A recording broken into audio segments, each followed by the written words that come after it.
আপনারা সবাই কেমন আছেন? আলহামদুলিল্লাহ। পদ্মা সেতু পার হওয়ার আগ পর্যন্ত ভালোই ছিলাম। পদ্মা সেতু পার হওয়ার পরে শরীরের মনের আলোচনার যে এনার্জি আমি জমা করেছিলাম তার 3 ভাগের 2 ভাগ অলরেডি শেষ।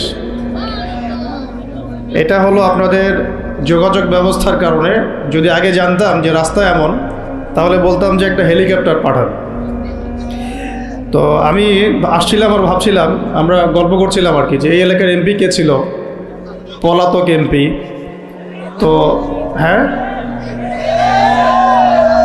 তো সে আমার ছোট ভাই আমাকে বলছে যে ভাইয়া সে তো back to back 2 bar MP ছিল নাকি 3 বার। আমরা উত্তরবঙ্গ সফর করেছি, একদম কুড়িগ্রাম, নীলফামারী, লালমনিরহাট, এগুলো তো যে মঙ্গা কবলিত এলাকা বলে, আপনারা জানেন কি না? তো ওই এলাকাগুলোতেও রাস্তাঘাটের অবস্থা এর চেয়েও ভালো। মানে বিভিন্ন এলাকার তৎকালীন যারা তাগুতি শাসক ছিল আর কি, এক কথায় তাগুতি শাসক, তারা কেউ কেউ খেয়েছে, লুটে পুটে খেয়েছে, কিন্তু একটু ইনসাফের সাথে খেয়েছে আর কি। কিন্তু আপনাদের এলাকার অবস্থা দেখে মনে হলো যেখানে খাওয়ার মধ্যে ইনসাফ ছিল না। হ্যাঁ, বেইনসাফি খাওয়ার। আল্লাহ ভালো জানেন। এখন তাহলে কাদেরকে নিয়ে আপনি হিন্দুস্তানকে মোকাবেলা করতে চাচ্ছেন? কাদেরকে নিয়ে আপনি যে রামবাম, প্রগতিশীল এবং এই ইসকন টিসকনকে মোকাবেলা করতে যাচ্ছেন? কাদেরকে নিয়ে? আবেগ দিয়ে তো হবে না। আর তাদের ব্যাপারটা তো এতই স্ট্রং, তারা তো এমনভাবে তাদের মানে আগ্রাসন লালন করছে যে ওরা যদি পারত এখন পুরো বাংলাদেশটাকে ওদের মানচিত্রভুক্ত করে ফেলত। ষড়যন্ত্র কিন্তু এই পর্যন্ত। এটা আমরা বুঝি আর না বুঝি। আর আমরা তো খুব সাম্প্রদায়িক সম্প্রীতির বয়ান দিচ্ছি এখন আর কি। বিগত সময়ে কিছু রাজনীতি হয়েছে জঙ্গিবাদ শব্দটা দিয়ে। জঙ্গিবাদ শব্দ দিয়ে রাজনীতি করা হয়েছে। এটা থাকুক আর না থাকুক, বায়বীয়ভাবে একটা প্রতিষ্ঠা করার চেষ্টা করা হয়েছে। এটা দিয়ে রাজনীতি করা হয়েছে। সবাই সবার স্বার্থে কথাটাকে ব্যবহার করেছে। আসলে এটা একটা বায়বীয় শব্দ ছিল, কোনো অস্তিত্ব নাই। এখন রাজনীতি করা হচ্ছে নতুন করে সংখ্যালঘু শব্দ দিয়ে।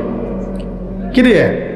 সংখ্যালঘু। তো সংখ্যালঘু শব্দ দিয়ে যে রাজনীতি করা হয়, তো সংখ্যালঘু যারা, তারা সংখ্যাগুরু কমিউনিটির মধ্যে সাইফুর রহমানকে এভাবে দিনে দুপুরে কুপিয়ে হত্যা করে কিভাবে? আমরা তো সংখ্যাগরিষ্ঠ। তো সংখ্যাগরিষ্ঠ মানুষের মধ্যে একজনকে সংখ্যালঘু একজন হত্যা করে কিভাবে? এর আগে ফরিদপুরে হয়েছে, আমরা তখনও সাম্প্রদায়িক সম্প্রীতির বলি আওড়াইলাম। চট্টগ্রামে হইল, এখনও সাম্প্রদায়িক সম্প্রীতির বলি আওড়াচ্ছি। ঠিক আছে? এবং আমাদের সবাইকে বোঝানো হচ্ছে যে সবাই শান্ত থাকেন, কেউ কোনো রকমের টু শব্দ করবেন। আচ্ছা, করলাম না, টু শব্দ করলাম না, শান্ত থাকলাম, ধৈর্য ধরলাম, ঠিক আছে। এরপরও যদি আরো 10 জনকে মারা হয় তখন? এরপর যদি আরো 10 জনকে মারা হয় তখন? আপনি আমাকে গ্যারান্টি দেন যে মারা হবে না। আপনারা আমাদেরকে গ্যারান্টি দেন যে মারা হবে না। যদি মারা হয় তখন? আপনি বলছেন মারা হবে না ইনশাআল্লাহ। ঠিক আছে, যদি মারা হয় তখন? এখন আমি ধৈর্য ধরলাম, এখন আমি সাম্প্রদায়িক সম্প্রীতির কথা বললাম, এখন আমরা চুপ থাকলাম, কেউ এগ্রেসিভ কোনো ভূমিকায় গেলাম না, এবং যাওয়া উচিত না। ঠিক আছে, খালাস। আর আপনি আমাকে গ্যারান্টি দেন এই ঘটনাগুলো আগামীতে ঘটবে না। প্রশাসন গ্যারান্টি দেন, সরকারে যারা আছেন গ্যারান্টি দেন। দিতে পারবেন? যদি দিতে না পারেন, কেন পারবেন না? যদি দিতে না পারেন তাহলে গ্যারান্টি কেন দিতে পারবেন না? তার মানে আপনার প্রশাসন ফেল করেছে এখানে। সেই ভাইকে হত্যা করা হয়েছে, সেই ভাইয়ের হত্যাকারী যদি 20 জন 30 জন হয়, প্রশাসনের পক্ষে এটা কোনো বিষয় না 30 জনকে কারাগারে নিয়ে আসা এবং আচ্ছা মতো রিমান্ডে সিদ্ধ ডিম ঢোকানো, কোনো বিষয় না। রিমান্ডে ওলামায়ে কেরামের পা ভেঙে দিতে পারেন, তাহলে এটা কেন পারছেন না? তাহলে আপনারা আসলে আমাদেরকে কানাকে মক্কা দেখাচ্ছেন। আপনারা কানাকে মক্কা দেখাচ্ছেন, এই তো।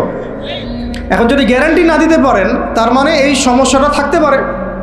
গ্যারান্টি না দিতে পারার অর্থই হচ্ছে আপনি নিজেই ভয় পাচ্ছেন, নিজেই আপনি শিওর না যে সমস্যাটা আসবে কিনা। কারণ আপনি জানেন যে আমি সমস্যাটাকে ডিল করতে পারি নাই, আসতেও পারে, এই জন্য আমি গ্যারান্টি দিতে পারছি না। আমাদের উপদেষ্টাদেরকে বলেন গ্যারান্টি দিতে যে এরকম ঘটনা আগামীতে আর কখনো ঘটবে না। আমরা তো সবাই শান্ত আছি, কেউ তো একটা টোকাও পর্যন্ত দেয়নি কাউকে, দিয়েছেন?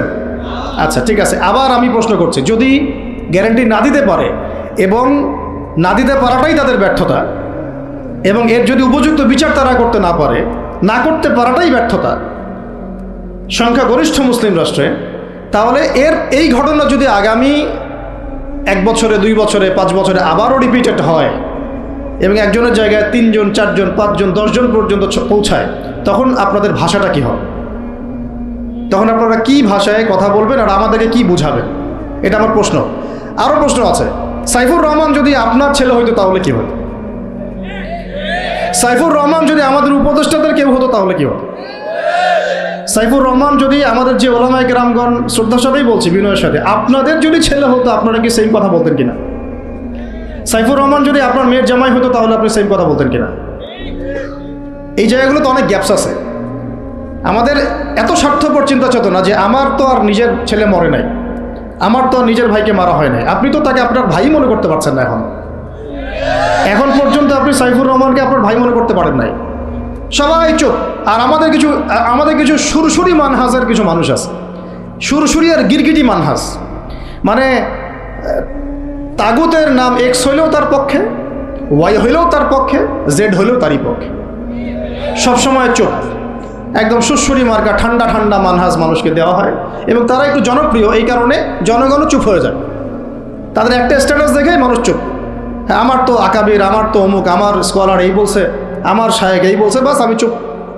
আপনি তো নিজের চিন্তাটাকে বিক্রি করে দিয়েছেন মানুষের কাছে, নিজের চিন্তাটাকে আপনি বিক্রি করে দিয়েছেন। একজন সেলিব্রিটি স্কলার এসে একটা স্ট্যাটাস দিল যে সবাই শান্ত থাকেন, কেউ কোনো কথা বলবেন না। কেন কথা বলবো না আমি? শান্ত থাকেন বলার আগে আপনার বলা উচিত ছিল যে আমার ভাইকে এভাবে মারা হয়েছে, আমি এর তীব্র নিন্দা জানাই এবং এর বিচার আমি দাবি করি। তারপরে আপনি বলতে পারতেন আপনারা শান্ত থাকেন, আমরা বিষয়টা ডিল করছি। এই যে ব্রেন ওয়াশ, এই যে আমাদের একটা জজবাকে এভাবে দমন করে দেওয়া হচ্ছে, এর ফলাফল কিন্তু আপনাদেরকে ভোগ করতে হবে। আচ্ছা ঠিক আছে, 10 জন মারা হলো চুপ করে থাকেন, ভালো কথা। আরও 100 জন মারা হলে তখনই কি চুপ করে থাকবেন? যদি একটা জেলার উপর আক্রমণ হয় তখনই কি চুপ করে থাকবেন? আপনারা শয়তান থেকে পালাতে চাচ্ছেন, কিন্তু শয়তান তো আপনাকে ছাড়বে না। আপনি কিছু বলেন আর নাই বলেন, আমি বলছি না এখনই বলেন, আমি বলছি আপনি এই হত্যার উপযুক্ত বিচার আমাদের সামনে নিশ্চিত করেন। জাতির সামনে এই 20-30 জন লোককে হাজির করে প্রকাশ্যে ফাঁসি দিয়ে দেখান যে হ্যাঁ আমরা সাইফুর রহমানের পক্ষে আছি। কিছুই করতে পারেন নাই পর্যন্ত, আপনারা কিছুই করতে পারেন নাই। ফরিদপুরের ঘটনা কিছু করতে পারেন নাই। এরকম ঘটনা বিচ্ছিন্ন না, এরকম ঘটনা বাংলাদেশের লাস্ট 5 বছরে এবং বিগত 15 বছরে অনেকগুলো হয়েছে। কিছু ঘটনা আমরা জেনেছি, কিছু ঘটনা আমরা জানি না, বেশিরভাগই আমরা জানি না। তো এই যে সমস্যাগুলো আমি সিরাত থেকে কেন বলছি, কারণ সিরাতে আপনাকে এগুলো সমাধান দেবে। আর এই বিষয়টা আমাকে খুব পীড়া দিচ্ছে ভিতর থেকে, যেটা আমাদের আচরণ, আমরা যে এত বেশি মানে দাসত্বের একটা ইয়াতে চলে আসছি, মেজাজটা আমাদের দাসত্বের মতো চলে আসছে। আমরা শত্রুর চোখে চোখ রেখে কথাই বলতে পারি না। শত্রুর চোখে চোখ রেখে কথা না বললে তো সে আমাকে দাম দিবে না। কই, সে তো চায়নার সাথে এসব ডিল করতে পারে না, সে তো ইভেন পাকিস্তানের সাথেও তো পারে না। পাকিস্তানে কি খুব মুসলিমদের ঐক্য আছে নাকি? না, নাই তো। ওর ইন্টারনাল অবস্থা তো আমাদের চেয়ে অনেক সময় খারাপ। কয়েকটা পারমাণবিক বোম আছে, এই কারণে তার দিকে তাকাতে পারে না। স্বাধীনতার 50 বছরে কয়টা মিসাইল তৈরি করলেন? একটাও তো তৈরি করার ফিকির করলেন।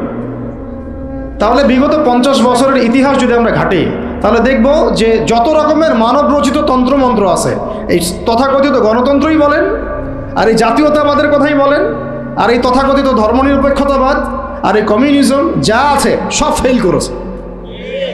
পশ্চিমা সব মতবাদ এখানে এমনভাবে ফেল করেছে যেটা ইতিহাসে বিরল। তাহলে একটা মাত্র পথ আপনাদের সামনে এখন খোলা আছে, যেই পথ দিয়ে এই সমস্ত সমস্যার সলিউশন আনা সম্ভব। সেই পথটাই হচ্ছে ওই যে লেখা আছে, সিরার আলোকে উম্মার সংকট নিরসন করা। ওই সিরাতের আলোকে যদি উম্মার সংকট নিরসন করতে না পারি, আর কোনো রাস্তা আমাদের সামনে খোলা নাই। দিন কায়েমের শর্ত 3টা বলেছেন না? 3 নম্বর শর্তটাই হচ্ছে এটা যদি ইবাদত হয়, দিন কায়েম যদি একটা ইবাদত হয়ে থাকে, তাহলে সেই ইবাদত কবুল হবে শুধু একজন ব্যক্তির তরিকায়। কার তরিকায়? মুহাম্মদ রাসূলুল্লাহ সাল্লাল্লাহু আলাইহি ওয়াসাল্লামের তরিকা। ইবাদত হতে হবে এক আল্লাহর জন্যে, হালাল রিজিক থাকতে হবে এবং তরিকা হতে হবে কার? মুহাম্মদ রাসূলুল্লাহ সাল্লাল্লাহু আলাইহি ওয়াসাল্লাম। তো মুহাম্মদ সাল্লাল্লাহু আলাইহি ওয়াসাল্লামের তরিকাই হচ্ছে সিরাত, যেটার মধ্য দিয়ে আমরা দিন কায়েম করবো ইনশাআল্লাহ। এখন মূল কথায় আসি যে সিরাত একটা গল্পের নাম নয় আর কি। যেমন ওযু করার সুন্নত আছে, তারপরে নামাজের সুন্নাহ পদ্ধতি আছে, আপনি মিসওয়াক করতে গেলেও একটা সুন্নাহ পদ্ধতি আছে, ইস্তেনজায় গেলেও একটা সুন্নাহ পদ্ধতি আছে, সওম রাখবেন সুন্নত একটা পদ্ধতি আছে। প্রত্যেকটা ইবাদতের কাপড় পরা, কাপড় খোলা, বাসায় ঢোকা, বাসা থেকে বের হওয়া, গাড়িতে চড়া, প্রত্যেকটা পদক্ষেপের সুন্নত পদ্ধতি আছে। তো সিরাত আসলে কি? সিরাত হচ্ছে একটা সুন্নত। সিরাত নিজেই একটা সুন্নত। কিসের সুন্নত? সিরাত হচ্ছে কিভাবে আল্লাহ পাকের জমিনে সমস্ত তাগুতি, কুফরি, শিরকি, বিধান, মতবাদ, শক্তিকে উপরে ফেলে আল্লাহর দিন প্রতিষ্ঠা করতে হয়, এই সুন্নত। বুঝাতে পারলাম কথাটা গভীরতা? সিরাতও একটা সুন্নত। কিসের সুন্নত? কিভাবে একটা কুফরি সমাজকে উৎখাত করতে হবে, একটা তাগুতি সিস্টেমকে চেঞ্জ করতে হবে, কিভাবে আল্লাহদ্রোহী শক্তিকে পরাজিত করতে হবে, কিভাবে যেখানে লা ইলাহা ইল্লাল্লাহ মোটেই নাই সেখানে সেটা কায়েম করতে হবে। এক কথায় আল্লাহ পাকের জমিনে আল্লাহর দিন কায়েমের সুন্নতের নাম সিরাত। বুঝতে পেরেছি কথা? এটা কোনো গল্পের নাম নয়। নবী সাল্লাল্লাহু আলাইহি ওয়াসাল্লাম এত সালে জন্ম নিয়েছিলেন, তার বাবার নাম আব্দুল্লাহ ছিল, মায়ের নাম আমিনা ছিল। This is not the reality of সিরা। এটা সিরাতের বাস্তবতা না। সিরাত মানে এটা গল্প না, ওটা আমরা আমাদের বাচ্চাদেরকে ঘুমানোর সময় শোনাই যে আমাদের শেষ নবীর নাম মুহাম্মদুর রাসূলুল্লাহ সাল্লাল্লাহু আলাইহি ওয়াসাল্লাম, তার বাবার নাম আব্দুল্লাহ, মায়ের নাম আমিনা, দাদার নাম আব্দুল মুত্তালিব, চাচা আবু তালেব, হ্যাঁ ইত্যাদি। বাবা মারা গিয়েছেন জন্মের আগে, মা ইন্তেকাল করেছেন 6 বছর বয়সে, চাচা ইন্তেকাল করেছেন 8 বছর বয়সে, এরপরে তিনি দাদা ইন্তেকাল করেছেন 8 বছর বয়সে, এরপরে আবু তালেবের কাছে তিনি মানুষ হতে লাগলেন। এইগুলো গল্প। তো এইটা আর সিরাতের আলোকে বর্তমান প্রেক্ষাপটের সমস্যা বের করা, এটাকে সলভ করা, আর সিরাতের আলোকে দিন কায়েম করা, এই জিনিসটা এক না, এটা ডিফারেন্ট। তা আমরা এখন সিরাত কেন্দ্রিক যত আলোচনাই করছি বাংলাদেশে এবং করব, আলোচনার গন্তব্যটা হবে এরকম যে সিরাতের আলোকে দিন প্রতিষ্ঠা। সিরাতের আলোকে দিন প্রতিষ্ঠা। কারণ আমাদের দেশে দিনের রাজনৈতিক অবস্থান নাই। আমাদের দেশে দিনের রাজনৈতিক অবস্থান নাই। দিন কয়টা ক্ষেত্রে কায়েম করতে হবে। মোবাইল ফোনগুলোতে ব্যস্ত না থেকে আলোচনায় ব্যস্ত থাকেন। হ্যালো ভাই, আপনাদেরকে বলছি, হ্যালো হ্যালো, শুনতে পারেন কথা? বাংলা কথা বোঝেন? মোবাইল ফোনগুলোতে ব্যস্ত না হয়ে আলোচনার দিকে দেখেন, আলোচনায় মনোযোগ দেন। দিন সিরাতের আলোকে কায়েম করতে হলে কয়টা ক্ষেত্রে কায়েম করতে হবে সেটা আগে জেনে নেই। আচ্ছা, তার আগে একটা জিনিস আলোচনা করে নেই যে দিন কায়েম কি দুনিয়াবি কাজ না ইবাদত? এতটুকু তো বোঝেন, দিন কায়েম একটা ইবাদত। নামাজ, সওম, যাকাত, জিহাদ, তাবলীগ, দিন প্রতিষ্ঠা, যেটাকে আমরা আরবিতে বলি ইকামাতে দিন, এটা কি? তাহলে একটা নিঃসন্দেহে ইবাদত। আমাদের নবীজি করেছেন, নবীজি নিজে করেছেন। তো সাহাবায়ে কেরাম এই যে 1400 বছর ধরে সলফে সালেহিন, আকাবের, আমাদের আসলাফরা করেছেন না?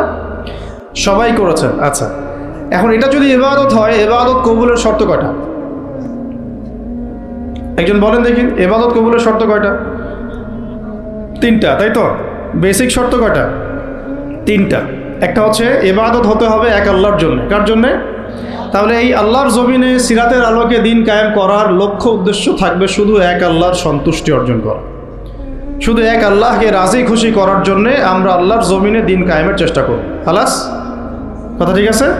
আচ্ছা, যদি এখানে উদ্দেশ্য থাকে না আমি আমার পদের জন্য চাচ্ছি, না আমি নেতৃত্বের জন্য চাচ্ছি, না আমি কোনো একটা ফেরকার আমির হওয়ার জন্য চাচ্ছি, অথবা আমি কোনো রাজনৈতিক পদের জন্য চাচ্ছি, তখন ইবাদতটা ইবাদত বলে গণ্য হবে না, বা ইবাদতটার নেকির জায়গায় গুনাহ হতে পারে, নেকির জায়গায় গুনাহ হতে পারে, কারণ সেটা আল্লাহ পাকের সন্তুষ্টির জন্যে ছিল না। মানুষ আমাকে পপুলার মনে করে তাই আমি একটু গলা ফাটায় কথা বললাম, বিষয়টা এরকম না।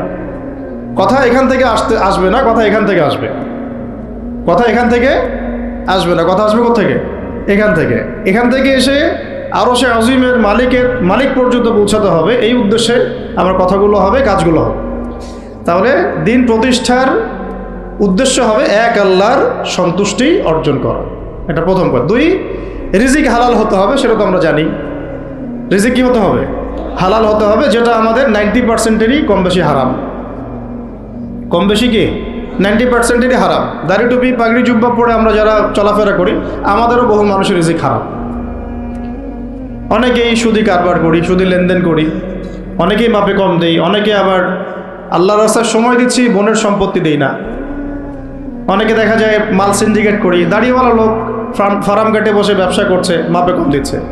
দাড়িওয়ালা লোক যাত্রাবাড়িতে তার একটা গোডাউন আছে, সেখানে সে পণ্য মজুত করছে, সিন্ডিকেট করে দাম বাড়াচ্ছে। রিজিকটা কি হালাল হলো না হারাম হলো? তো রিজিক হালাল হওয়াটা এত কঠিন শর্ত, যেটা এই যুগে আসলে উতরে ওঠা খুব কঠিন। এই কারণে বহু কিছু হচ্ছে, আবেগ অনেক কিছু হচ্ছে, বড় বড় অনেক লেকচার আমরা দিচ্ছি ঠিকই, বাস্তবতা আসছে না। বাস্তবতা আসছে না। বাস্তবতা হচ্ছে এমন যে আমাদের একজন উপদেষ্টা সাহেব বসে আছেন, তার সামনে দাঁড়িয়ে আলোচনা যিনি করছেন, বক্তব্য যিনি দিচ্ছেন, উচিত ছিল তাকে বসিয়ে মাইক্রোফোন দেয়া আর তার দাঁড়িয়ে আলোচনা শোনা। উচিত ছিল সেই ওস্তাদকে মাইক্রোফোন দিয়ে বসতে বলা, এবং তার উচিত ছিল দাঁড়িয়ে থেকে তার কথা শোনা। বাস্তবতা হচ্ছে যে আমরা সোশ্যাল, রাজনৈতিক, অর্থনৈতিক বিভিন্ন জায়গায় এখন পর্যন্ত ওই শক্তি অর্জন করতে পারি নাই যে শক্তি ওমর রাদিয়াল্লাহু আনহুর সময় আমাদের ছিল। এটা তো বাস্তবতা। কিন্তু মাঠে ময়দানে আমাদের কথা হচ্ছে মাশাআল্লাহ, অনেক বড় বড় কথা আমরা বলছি, অনেক সময় শোডাউন করে জনবল দিয়ে বা স্লোগান দিয়ে মনে করছি যে আমরা অনেক কিছু করে ফেলেছি, কিন্তু বাস্তবতাটা এমন না। বাস্তবতা অনেক অনেক অনেক বেশি খারাপ, যেটা আমরা চাই এই খারাপ অবস্থাটা দূর হোক। এই জন্যে আলোচনাগুলো আসা উচিত। বাস্তবতা হচ্ছে আবেগ দিয়ে দিন প্রতিষ্ঠা হবে না। আবেগের দরকার আছে, তবে আবেগের উপরে বিবেককে স্থান দিতে হবে এবং খুব ডিপ্লোম্যাটিক হতে হবে, বাস্তবতা বুঝতে হবে, প্রজ্ঞা হিকমার সাথে আমাদেরকে আগাতে হবে। অনেক সময় মনে হচ্ছে আমাদের সংখ্যা অনেক, কোটি কোটি, 12 কোটি 14 কোটি। আসল যুদ্ধক্ষেত্রেই দেখা যাবে আসলে আমাদের সংখ্যা আসলেই কত। ঠিক আছে, তো মূল জায়গায় আসি। আবার আমি একটু ভিতরে চলে যাচ্ছি যে আমরা যদি একটা কাজকে ইবাদত মনে করি, সেই কাজটা ইবাদত হিসেবে গণ্য হওয়ার জন্যও 3টা শর্ত আমাকে পূরণ করতে হচ্ছে। আল্লাহ পাকের সন্তুষ্টির জন্যে, 2 হচ্ছে সেই কাজটা করতে গিয়ে, আমার ইবাদত করতে গিয়ে আমার রিজিকটা অবশ্যই হালাল হতে হবে। এই দুটোতেই আমরা আটকে গেছি। কিন্তু কারাগারে আমাদের ওলামায়ে কেরামগণ বসেছিলেন, তারা আলোচনা করছিলেন যে আমরা সবাই এক সেলে বসে আছি, আসলে কি সমস্যা? সবাই সমস্যা নিয়ে মোজাকারা করছে না, কিন্তু সমস্যাটা কি হলো? তো নাম বলতে চাচ্ছি না, আমাদের অনেক শ্রদ্ধেয় ওলামায়ে কেরাম তাদের অনেকেই বলেছিলেন যে মনে হয় ইখলাস ঠিক নাই, মনে হয় ইখলাস ঠিক নাই। হ্যাঁ, যদি ইখলাস ঠিক না থাকে কাজে বরকত আসবে না। ইখলাস কি? শুধু আল্লাহর জন্য করব, যাই করি শুধু আল্লাহর জন্য করব, মানুষকে দেখানোর জন্য না, জনপ্রিয়তা পাওয়ার জন্য না, মানুষের বাহবার জন্য না। এমনকি আমি যদি চাই বাংলাদেশে শরিয়া আইন কায়েম হোক, সেটা চাবো আল্লাহর জন্যে, আমি ক্ষমতায় গিয়ে কায়েম করবো এই জন্য না। এটা আল্লাহ পাক XYZ যে কাউকে দিয়ে করাইতে পারেন। সেটা আমি হইতে পারি, আপনি হইতে পারেন, যে কেউ হতে পারে, কিন্তু আমি চাচ্ছি শরিয়া আইন বাস্তবায়িত হোক। যদি আমি এভাবে চিন্তা করি যে না, আমাকে যেতে হবেই, আমি সেই কাজ করব, আমারই ক্ষমতা দরকার, তাহলে এটা হবে দুনিয়ার জন্য কাজ করা, আমি আমার ক্ষমতার জন্য করছি। তো মূল বিষয়টা হচ্ছে সাহাবায়ে কেরাম রাদিয়াল্লাহু আনহুম আজমাইন, তারা নিজেরা দায়িত্ব এড়িয়ে যেতেন, মানুষ জোর করে তাদেরকে দায়িত্ব দিতেন।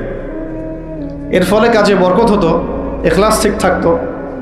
তারা দিনের বেলা ঘোড়সাওয়ার থাকতেন, রাতের বেলা দরবেশ থাকতেন।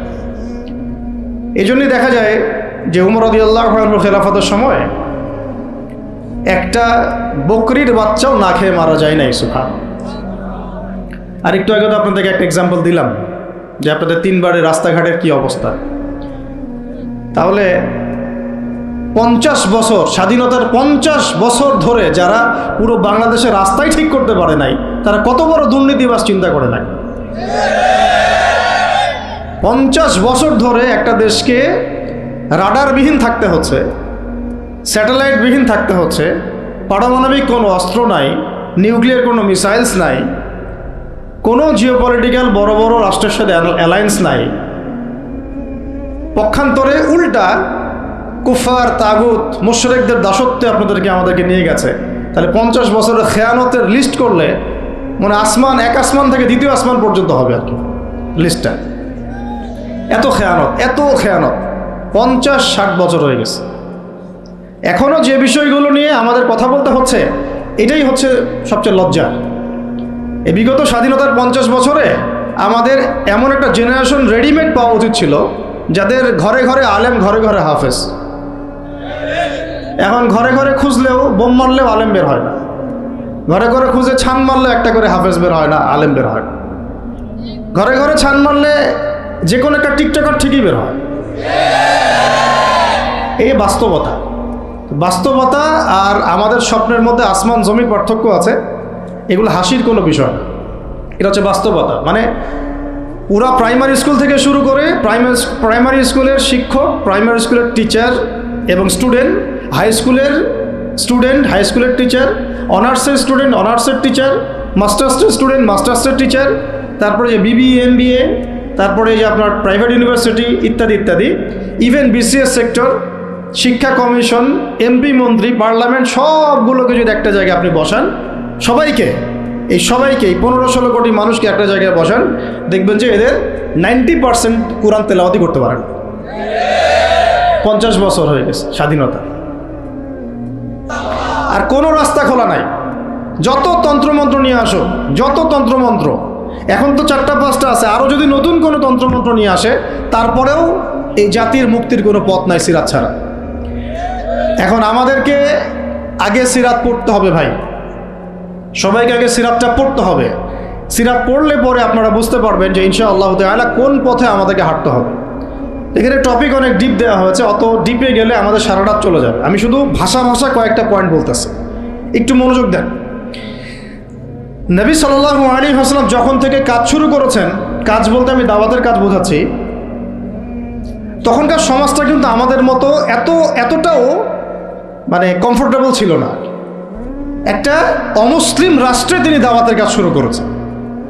মক্কা কি ছিল? একটা মুসলিম রাষ্ট্র না অমুসলিম রাষ্ট্র? অমুসলিম একটা রাষ্ট্রে তিনি অ্যাজ এ নবী তার দাওয়াতের কাজ শুরু করেছেন। সুবহানাল্লাহ।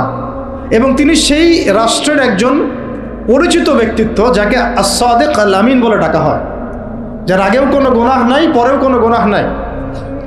এমন একজন ব্যক্তিত্ব তিনি, যার আগেও কোনো গুনাহ নাই, পরেও কোনো গুনাহ নাই, এবং তিনি একটা অমুসলিম রাষ্ট্রে ওহী প্রাপ্ত হয়ে দাওয়াতের কাজ শুরু করলেন।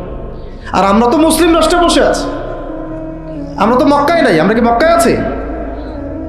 আমরা তো মক্কায় নাই। যদি মক্কায় না থাকি, তাহলে এরকম নতজানু পররাষ্ট্রনীতি কেন?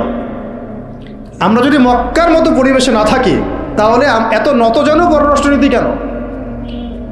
তাহলে ভারতের মধ্যে আমাদের যে মুসলিম ভাইরা আছে, তারা কি করবে? তাহলে ভারতে যে মুসলিম ভাইরা আছে, তারা কি করবে? তারা কি ওদের পা ধরে করবে, সালাম করবে? হিন্দুদের পা ধরে সালাম করবে? বলেন তো। আমরা তো একটা মুসলিম রাষ্ট্রে আছি, তো মুসলিম রাষ্ট্রে থাকতে এত নতজানু পররাষ্ট্রনীতি কেন? এত দাসত্বের শৃঙ্খল কেন? তো তিনি দাওয়াতের কাজ শুরু করেছেন প্রথম কি দিয়ে, এটা একটা ফ্যাক্ট। আমরা আসলে আলোচনাগুলো আপনাদের চাইতে তাদের শোনা দরকার, যারা আলোচনা যারা করে আর কি। মানে আমি চাই বেশি বেশি তাদের সাথে কনভারসেশন করতে, যারা উম্মাকে নিয়ে ফিকির করেন, কোন দাওয়াতের কাজ করতে চান, বা মুআল্লিম বা আলেম বা হাফেজ, তাদের সাথে কথা বলা দরকার। তাদেরকে আগে বোঝানো দরকার বিষয়গুলো। অনেকেই বুঝেন না। অনেকে বায়াবিও দাওয়াতি কাজ করছেন উইদাউট এনি প্ল্যাটফর্ম। অনেকে দাওয়াতি কাজ করছেন উইদাউট এনি কানেকশন উইথ ওলামা। আলেমদের সাথে কোনো কানেকশন নেই, দাওয়াতের কাজ করতে আসেন, একটা বায়াবিও প্ল্যাটফর্ম ক্রিয়েট করে রাখতেছেন। তো আমাদেরকে আগে তাদের সাথে কথাবার্তা বলা দরকার, যে মৌলিকভাবে আমরা আসলে কীভাবে আগাবো আর কি। প্র্যাকটিক্যাল কথায় আসেন। এই যে আমরা এতগুলো কথা বলছি না, আমি আপনাদেরকে পুরা পথ ও পদ্ধতি এখানে গিলায় খাওয়াই দিতে পারবো, কিন্তু বিশ্বাস করেন, গিলে খাওয়ার পরে আপনি কিছুই করতে পারবেন। কেন পারবেন না? আপনার কোনো অ্যাসোসিয়েশন নাই, কোনো ফাউন্ডেশন নাই, কোনো সংগঠন নাই, কোনো রাজনৈতিক ক্ষমতা নাই, কোনো রাজনৈতিক দলও নাই, রাজনৈতিক কোনো অ্যাপ্রোচও নাই। কিন্তু একটা সেকুলার রাজনৈতিক দল আপনার চেয়ে ভালো ফিল্ড ওয়ার্ক করতে পারবে, কারণ তার চেইন অফ কমান্ড আছে। আমাদের তাওহীদপন্থীদের কোনো চেইন অফ কমান্ডই নাই। বলে আসতেছি বিগত 5 বছর 10 বছর থেকে একই বয়ান, মাথায় ঢুকে না জিনিসটা যে চেইন অফ কমান্ড বলে একটা কিছু আছে। যেখানে একজন আমির নাই, যেখানে একজন ইমারা নাই, একটা আমির নাই, আসাম ওয়া তাআ নাই, বায়আ নাই, যেখানে শুনলাম মানলাম আনুগত্য করলাম, আমির মামুর জামা ইমারা এগুলো নাই, সেখানে তো চেইন অফ কমান্ড আসবে না। তাবলিগ জামাত কাজ করছে না? করছে কি না? একটা শুরা পর্ষদ আছে না, শুরায় নেজামি আছে না, আমির আছে না, কাজ করতেছে, ফলাফল পাচ্ছে মাশাআল্লাহ। জামাত ইসলাম কাজ করছে না? একটা চেইন অফ কমান্ড আছে, প্রত্যেকটা জেলায় জেলায় শাখা আছে, তারা তাদের উপরের লেভেল থেকে কোনো ডিরেকশন আসলে সেটাকে রুট লেভেলে বাস্তবায়ন করছে। তারপরে ধরেন যে ইভেন এই যে আওয়ামী লীগ যে চলে গেল, তার একটা চেইন অফ কমান্ড ছিল না? ছিল কি না? উপরে যে বলতো জঙ্গি, নিজের ওই ব্যক্তিও বলতো হ্যাঁ এই জঙ্গি, এমন একটা চেইন অফ কমান্ড ওদের ছিল না? এখন বিএনপি যারা রাজনীতি করতেছে ওদের নাই? আছে। এখন আপনি বলেন যে ইসলামপন্থীদের রাজনৈতিক দল কয়টা? একটা আছে আমাদের শাসনতন্ত্র, একটা হচ্ছে হেফাজতে ইসলাম, আর কি হেফাজতে ইসলাম তো আসলে কোনো রাজনৈতিক ব্যাকগ্রাউন্ড থেকে আসে না, এটা এসেছে আপনারা তো জানেন হিস্ট্রি, কোন প্রেক্ষাপটে এটা তৈরি হয়েছে, শাপলা চত্বরে ঘটনা, তাই না? আর জামাত ইসলাম। আর কথা হচ্ছে যে আমাদের তো মানে পৃথক পৃথক প্ল্যাটফর্মগুলোর মধ্যে একটা ঐক্যবদ্ধ সমন্বয় সবার আগে দরকার, তারপরে আমাদের একটা বৃহত্তর চেইন অফ কমান্ড দরকার। তখন কি হতো যে উপর থেকে একটা কিছু ছেড়ে দিলে একদম নিচ পর্যন্ত আসতে সময় লাগতো। এখন এগুলোর বাইরে আবার যারা চান যে না কোরআন এবং হাদিস, ইসলামী ইমারা শরিয়া এগুলো বাস্তবায়ন হবে, দাওয়াতের সাথে সাথে জিহাদ থাকতে হবে, এবং আমরা কোনো গণতন্ত্র সেকুলারিজম এইসব পশ্চিমা আদর্শে যাব না, তারা ফেসবুকে বায়োবিও ঘুরে বেড়াচ্ছেন। সব ফেসবুকে বায়োবিও ঘুরে বেড়াচ্ছেন, ইউটিউবে ইন্ডিভিজুয়ালি কাজ করছেন, সবার নিজস্ব স্বতন্ত্র মার্কাস মাকতাবা ইত্যাদি, কোনো সমন্বিত প্রয়াস নাই। এইভাবে তো হবে না। এইভাবে কি হবে? সর্বোচ্চ এককভাবে কিছু দাওয়াত দেওয়া যাবে, কিন্তু নবী সাল্লাল্লাহু আলাইহি ওয়াসাল্লাম ওহী প্রাপ্ত হওয়ার পরেই দাওয়াতের যে কাজ শুরু করলেন, এটাই চেইন অফ কমান্ড। সুবহানাল্লাহ। একটা জামাআর মধ্যে তিনি সবাইকে নিয়ে আসছেন। খেয়াল করে দেখেন, প্রথম ওহী আসলো কি সংক্রান্ত? ইকরা বিসমি রাব্বিকাল্লাযী খালাক। এই তো পড়ুন আপনার রবের নামে যিনি আপনাকে সৃষ্টি করেছে। তো পড়া তিনি কি পড়তে পারতেন? তিনি তো পড়তেও পারতেন না। তিনি তো বলছিলেন যে মা আনা বিকারি, আমি তো পড়তে জানি না, তারপরে তাকেই পড়তে বলা হচ্ছে আপনি পড়ুন, কারণ এই জ্ঞানতাত্ত্বিক রেভলিউশন ব্যতীত সমাজ সংস্কার সম্ভব না। এখন আমরা সমাজ সংস্কার সবাই করতে চাচ্ছি কম বেশি সবার জায়গা থেকে, পড়াশোনা কেউ করতে চায় না।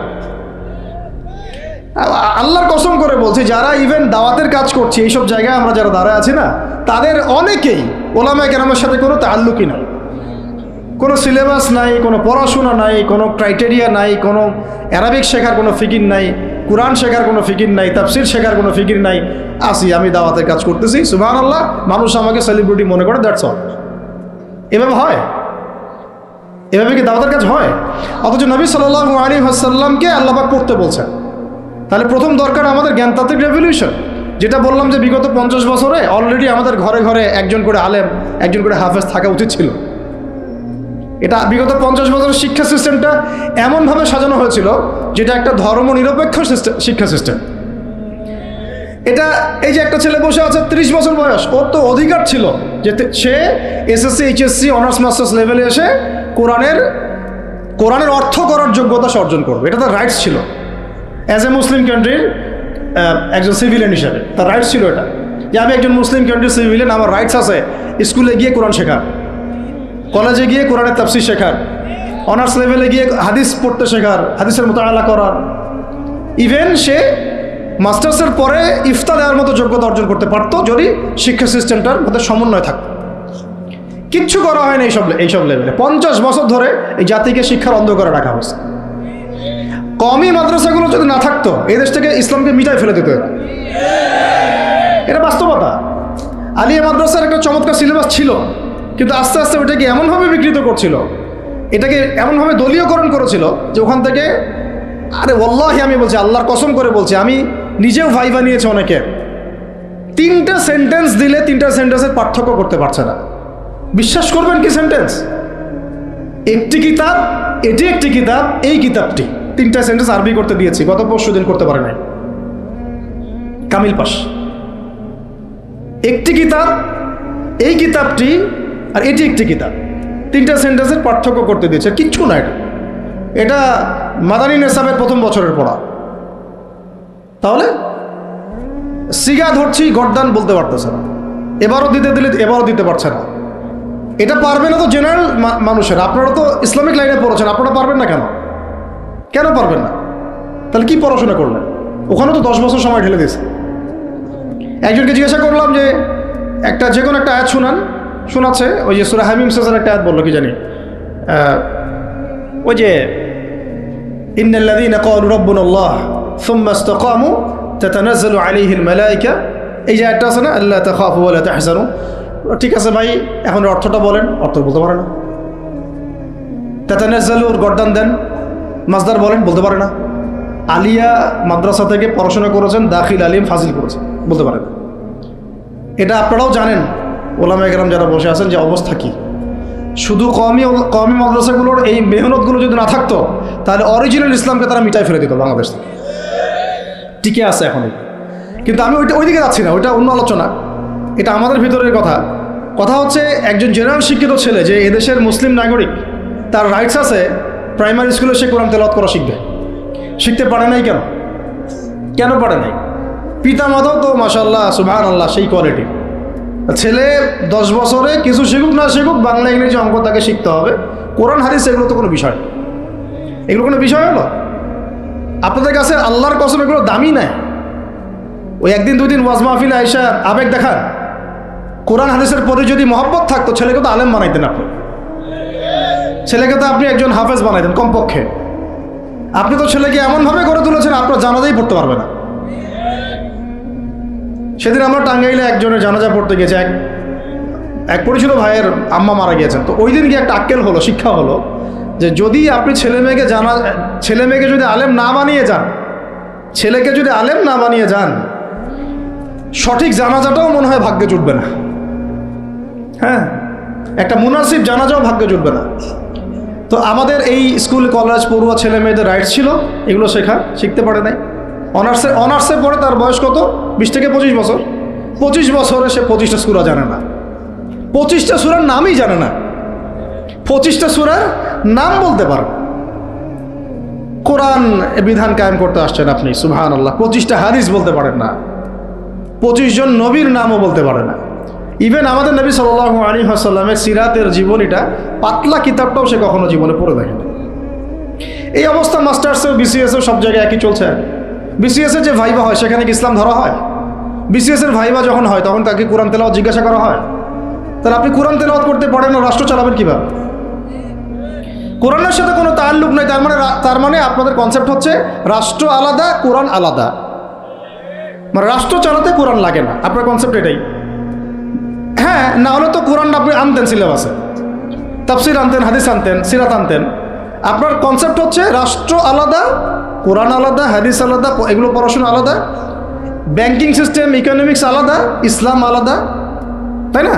রাজনীতি আলাদা, ইসলাম আলাদা, তারপরে সংস্কৃতি আলাদা, ইসলাম আলাদা, শিক্ষানীতি আলাদা, ইসলাম আলাদা। এই কনসেপ্ট হচ্ছে এদেশের 90% মানুষের কনসেপ্ট। এরা সবাই শিরকের মধ্যে আছে, আল্লাহর কসম করে বলতেছে, এরা সবাই শিরকের মধ্যে আছে।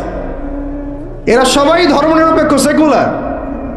এই বাদ দিয়ে আমরা যারা দাড়ি টুপিওয়ালা কিছু মানুষ আছি, আমরা একটু মৌলবাদী চিন্তা করি আর কি। আমরা চিন্তা করি যে ইসলাম ব্যক্তিগত জীবনেও থাকবে, সংস্কৃতির মধ্যেও থাকবে, শিক্ষানীতিতেও থাকতে হবে, অর্থনীতিতেও থাকতে হবে, ইভেন রাজনীতির মধ্যেও থাকতে হবে। এই কনসেপ্টটা না আসলে এখনো মুসলমান হনই নাই। এই কনসেপ্টটা না আসা মানে এখন পর্যন্ত কালিমা লা ইলাহা ইল্লাল্লাহ এটা বুঝেনই নাই, আপনি মুখে পড়েছেন, দ্যাটস অল। এই কারণেই তো লা ইলাহা ইল্লাল্লাহ পড়ার পরেও মোদির পা চাটেন বসে বসে। এই কারণেই, কারণ ওই লা ইলাহা ইল্লাল্লাহ তো আপনাকে ওটা শিখাই নাই, যে আপনি এক আল্লাহর সার্বভৌমত্বের স্বীকৃতি দেন নাই। এই হলো সমস্যাগুলো। তো সমস্যার গোড়ায় অনেক কথা আছে। এখন নবী সাল্লাল্লাহু আলাইহি ওয়াসাল্লাম কিন্তু দাওয়াতের কাজটা এই যে সিরাতের আলোকে যেটা বলছেন সমাজ সংস্কার এবং দিন প্রতিষ্ঠা এবং সমকালীন সব সংকট দূর করা, এটা শুরু করতে হবে জ্ঞানতাত্ত্বিক রেভলিউশন থেকে। পড়াশোনা করা শুরু করে দেন, আদারওয়াইজ আপনাদের সামনে ধ্বংস ছাড়া কিচ্ছু বাকি নেই। কি পড়াশোনা করবেন? অবশ্যই ইসলামিক কারিকুলাম থাকতে হবে। এরপরে আপনি জেনারেল লাইনের পড়াশোনা করেন, কোনো সমস্যা নেই। আর এই পড়াশোনা একা একা করা যাবে না, ওস্তাদের সহবত লাগবে, ওলামায়ে কেরামের সহবত লাগবে। আমি তো এটা বলি যে আপনি কারো লেকচার শোনার আগে আপনি আগে চেক করবেন যে তার ওস্তাদ কে, কোথায় সেদিন শেখে, কার কাছ থেকে সেদিন শেখে, কোত্থেকে সে এই ইলমগুলো অর্জন করছে, তার লোক কোথায়। আবেগে ভাসলে হবে না এখন বিষয়টা।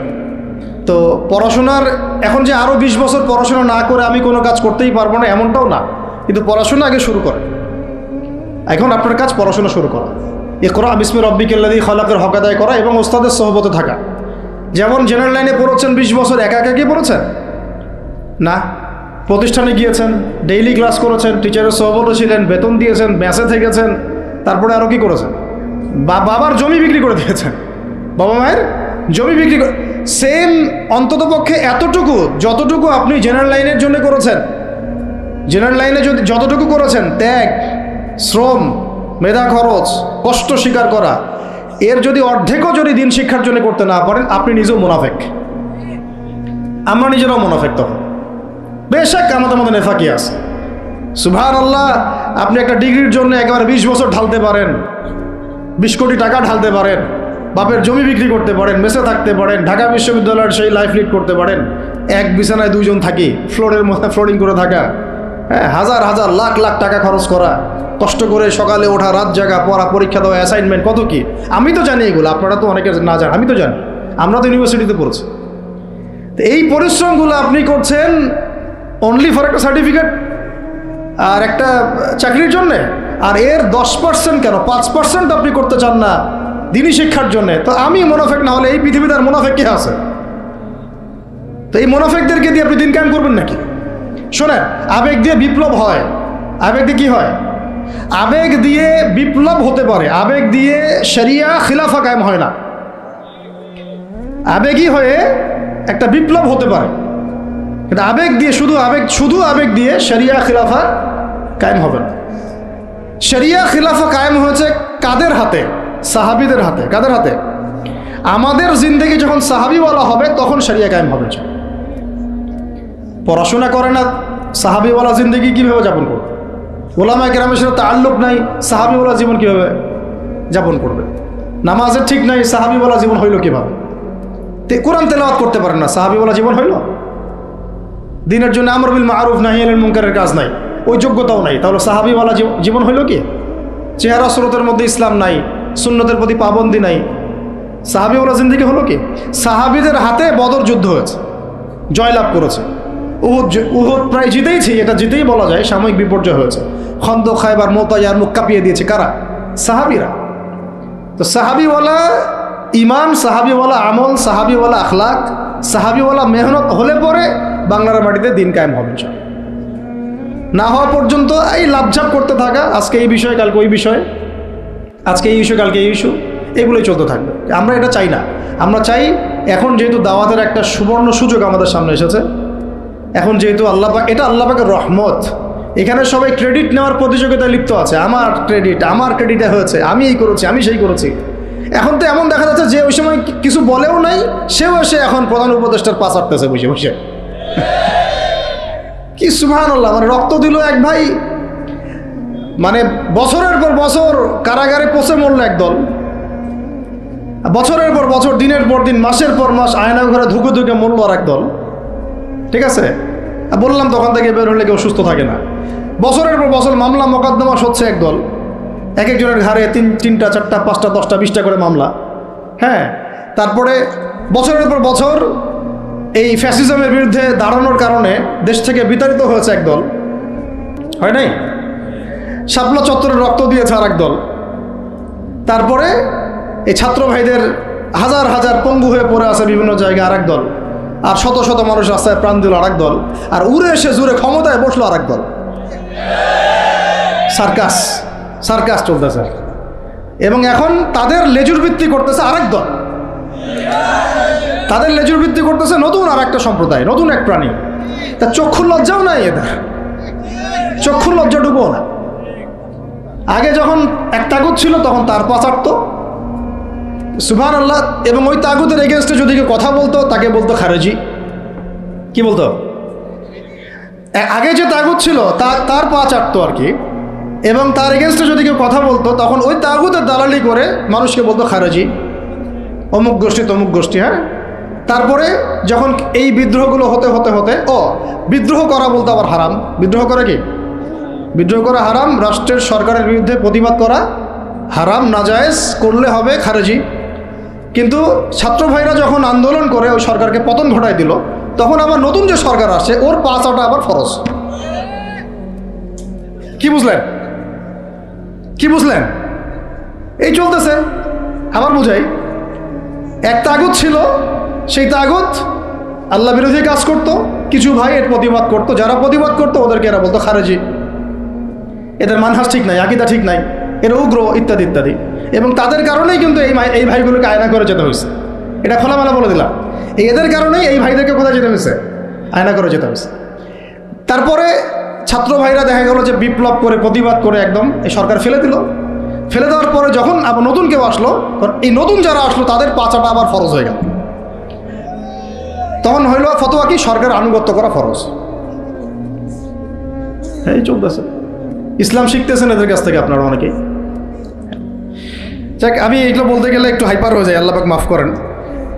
আস্তাগফিরুল্লাহ আল্লাযী লা ইলাহা ইল্লা হুয়াল হাইয়ুল কাইয়ুম ওয়া আতুবু ইলাইহি। মূল পয়েন্টে আসি, অনেক লম্বা আলোচনা করতে পারবো না। এই শুরুটা করবেন কোত্থেকে বলেন? না, শুরুটা করবেন একবার ইখলাস ঠিক রাখা। দিন কায়েম করবো সিরাতের পদ্ধতিতে। অন্য কোনো পদ্ধতি আছে? আব্রাহাম লিঙ্কনের পদ্ধতি চলবে? কার্ল মার্কসের পদ্ধতি চলবে?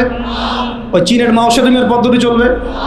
ওই ইতালির মুসোলিনির পদ্ধতি চলবে? কার পদ্ধতিতে দিন কায়েম করব? একমাত্র মুহাম্মদ রাসূলুল্লাহ সাল্লাল্লাহু আলাইহি ওয়াসাল্লামের শেখানো সিরাতের সুন্নতেই আগাতে হবে। এখন আগাতে গিয়ে প্রথম কাজ আপনারা আমার কি? ইখলাস ঠিক রাখা, রিজিক হালাল করা, নবীর তরিকা ফলো করা, তারপরে দিনের ইলম অর্জন করা। একা একা ইলম অর্জন করবেন? ওলামায়ে কেরাম খুঁজে বের করবেন। ওলামায়ে কেরাম সব জায়গাতেই আছে, আলহামদুলিল্লাহ, এটা আমাদের সৌভাগ্য। আর আপনি দেখবেন যে কারা নিজেদেরকে জাহির করে না, মুহাক্কিক ওলামায়ে কেরাম নিজেকে জাহির করেন না। হকপন্থী ওলামায়ে কেরাম যারা, তারা নিজেদেরকে এভাবে জাহির করেন না, এজহার করেন না যে আমি এত বড় পণ্ডিত, আসো আমার কাছে, এইভাবে তারা কথা বলেন না। তা বরং তারা নিজেদেরকে আড়াল করে চলেন, তারা বিনয়ী হন। এবং আপনারা দেখবেন না যে আহলে ফেসবুক ওয়াল জামায়াতের মধ্যে কার পপুলারিটি বেশি, এইটা দেখতে যাবেন না। আপনারা দেখতে যাবেন বড় বড় ওলামায়ে কেরাম কার পিছনে ছোটে। মুহাক্কিক আলেম খুঁজবেন কিভাবে? আপনি দেখবেন না যে অমুক ভাই তমুক ভাই, আমাদের এই ভাইরা কার পিছনে ছোটে। বরং আপনি দেখবেন যে হ্যাঁ, বড় বড় ওলামায়ে কেরামগণ কার পিছনে ছোটেন, এবং সেই মূল উৎস থেকে জ্ঞান অর্জন করার চেষ্টা করবেন। ইনশাআল্লাহ তৌফিক দান করবেন, আমিন। এটা ছাড়া আপনারা জ্ঞান অর্জন হবে না, এবং জ্ঞানের সাথে যে আদব সেটাও শিখতে পারবেন না। আদবের সাথে তাআল্লুক হচ্ছে তাসাউফের, সেটাও শিখতে পারবেন না। এবং তাজকিয়া, এই তাজকিয়া অর্জন হবে না। আল্লাহ পাক আমাদেরকে তাজকিয়া অর্জন করে তৌফিক দান করুন। ইলম শিখবো, তারপরে কাজ হচ্ছে আমাদের আমল বাড়িয়ে দেওয়া। আল্লাহ নবী সাল্লাল্লাহু আলাইহি ওয়াসাল্লাম সাহাবায়ে কেরামকে শুধু জ্ঞান শিখতেন নাকি আমলও করতেন? সবচেয়ে বেশি পরহেজগার ব্যক্তি কে এই উম্মতের মধ্যে বলেন? আমাদের নবী সাল্লাল্লাহু আলাইহি ওয়াসাল্লাম। হ্যাঁ, তিনি তো অবশ্যই। তারপরে আবু বকর রাদিয়াল্লাহু আনহু, ওমর ইবনুল খাত্তাব, আলী ইবনে আবি তালেব, উসমান বিন আফফান রাদিয়াল্লাহু আনহু আজমাইন, প্রত্যেক সাহাবী। তো সাহাবীদের আমল একটু দেখেন, সারাদিন রাত তারা কেমন কি করতেন, কিভাবে কাটাতেন। আমরা আমাদের দিনের একটা বড় অংশ অপচয় করে নষ্ট করি। তারা সময় নষ্ট করতেন না, বরং তারা প্রত্যেকটা সময়কে কাজে লাগাতেন। প্রত্যেক দিন একদিন ওই হাদিসটা আপনারা তো জানেন, একদিন নবী সাল্লাল্লাহু আলাইহি ওয়াসাল্লাম বললেন, আজকে জামাতের সাথে নামাজগুলো পড়েছে কে? আবু বকর রাদিয়াল্লাহু আনহু হাত তুললেন, আমি পড়েছি। আজকে সদকা করেছে কে? আমি। আজকে সওম রেখেছে কে? আমি। আজকে জানাজায় শরীক হয়েছে কে? আমি। এরকম অনেকগুলো আমলের কথা নবীজি বলেন, সবগুলোই দেখা গেল আবু বকর রাদিয়াল্লাহু আনহু করেছেন। সুবহানাল্লাহ, একদিনে সব আমল। এভাবে তারা দিন কাটাতেন। আপনি আর আমি যদি জুমার দিনে মসজিদে আসি তাহলে তো সমস্যা ভাই, আমাদের দ্বারা তো হবে না।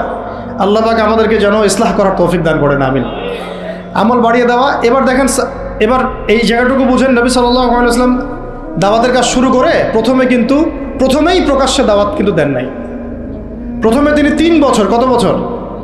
তিনটা বছর তিনি গোপনে দাওয়াত দিয়েছেন। কত বছর? 3 বছর গোপনে দাওয়াত দিয়েছেন। এখন এই গোপনে দাওয়াত দেওয়ার পরিবেশ আমাদের এখানে দরকার নাই। কেন নাই? কারণ আমাদের এখানে স্পষ্ট দাওয়াত হয়ে গেছে না? এখন তো আমাদের এখানে মক্কার মতো অবস্থা না যে আবার প্রথম 3 বছর গোপনে দাওয়াত দিতে হবে কি? এখন আরো বরং প্রকাশ্যে দাওয়াত দিতে হবে। আলহামদুলিল্লাহ। এই যে বলছিলাম যে এটা আল্লাহ পাকের রহমত যে আমরা এই সময়টা পেয়েছি। এখানে কারো কিন্তু ব্যক্তিগত কোনো ক্রেডিট নেওয়ার সুযোগ নাই।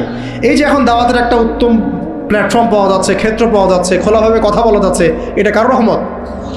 এটাকে কাজে লাগিয়ে আরও 5 বছর 10 বছর আমাদেরকে দাওয়াত দিতে হবে। কিসের দাওয়াত? দিন কায়েমের দাওয়াত। কিসের দাওয়াত?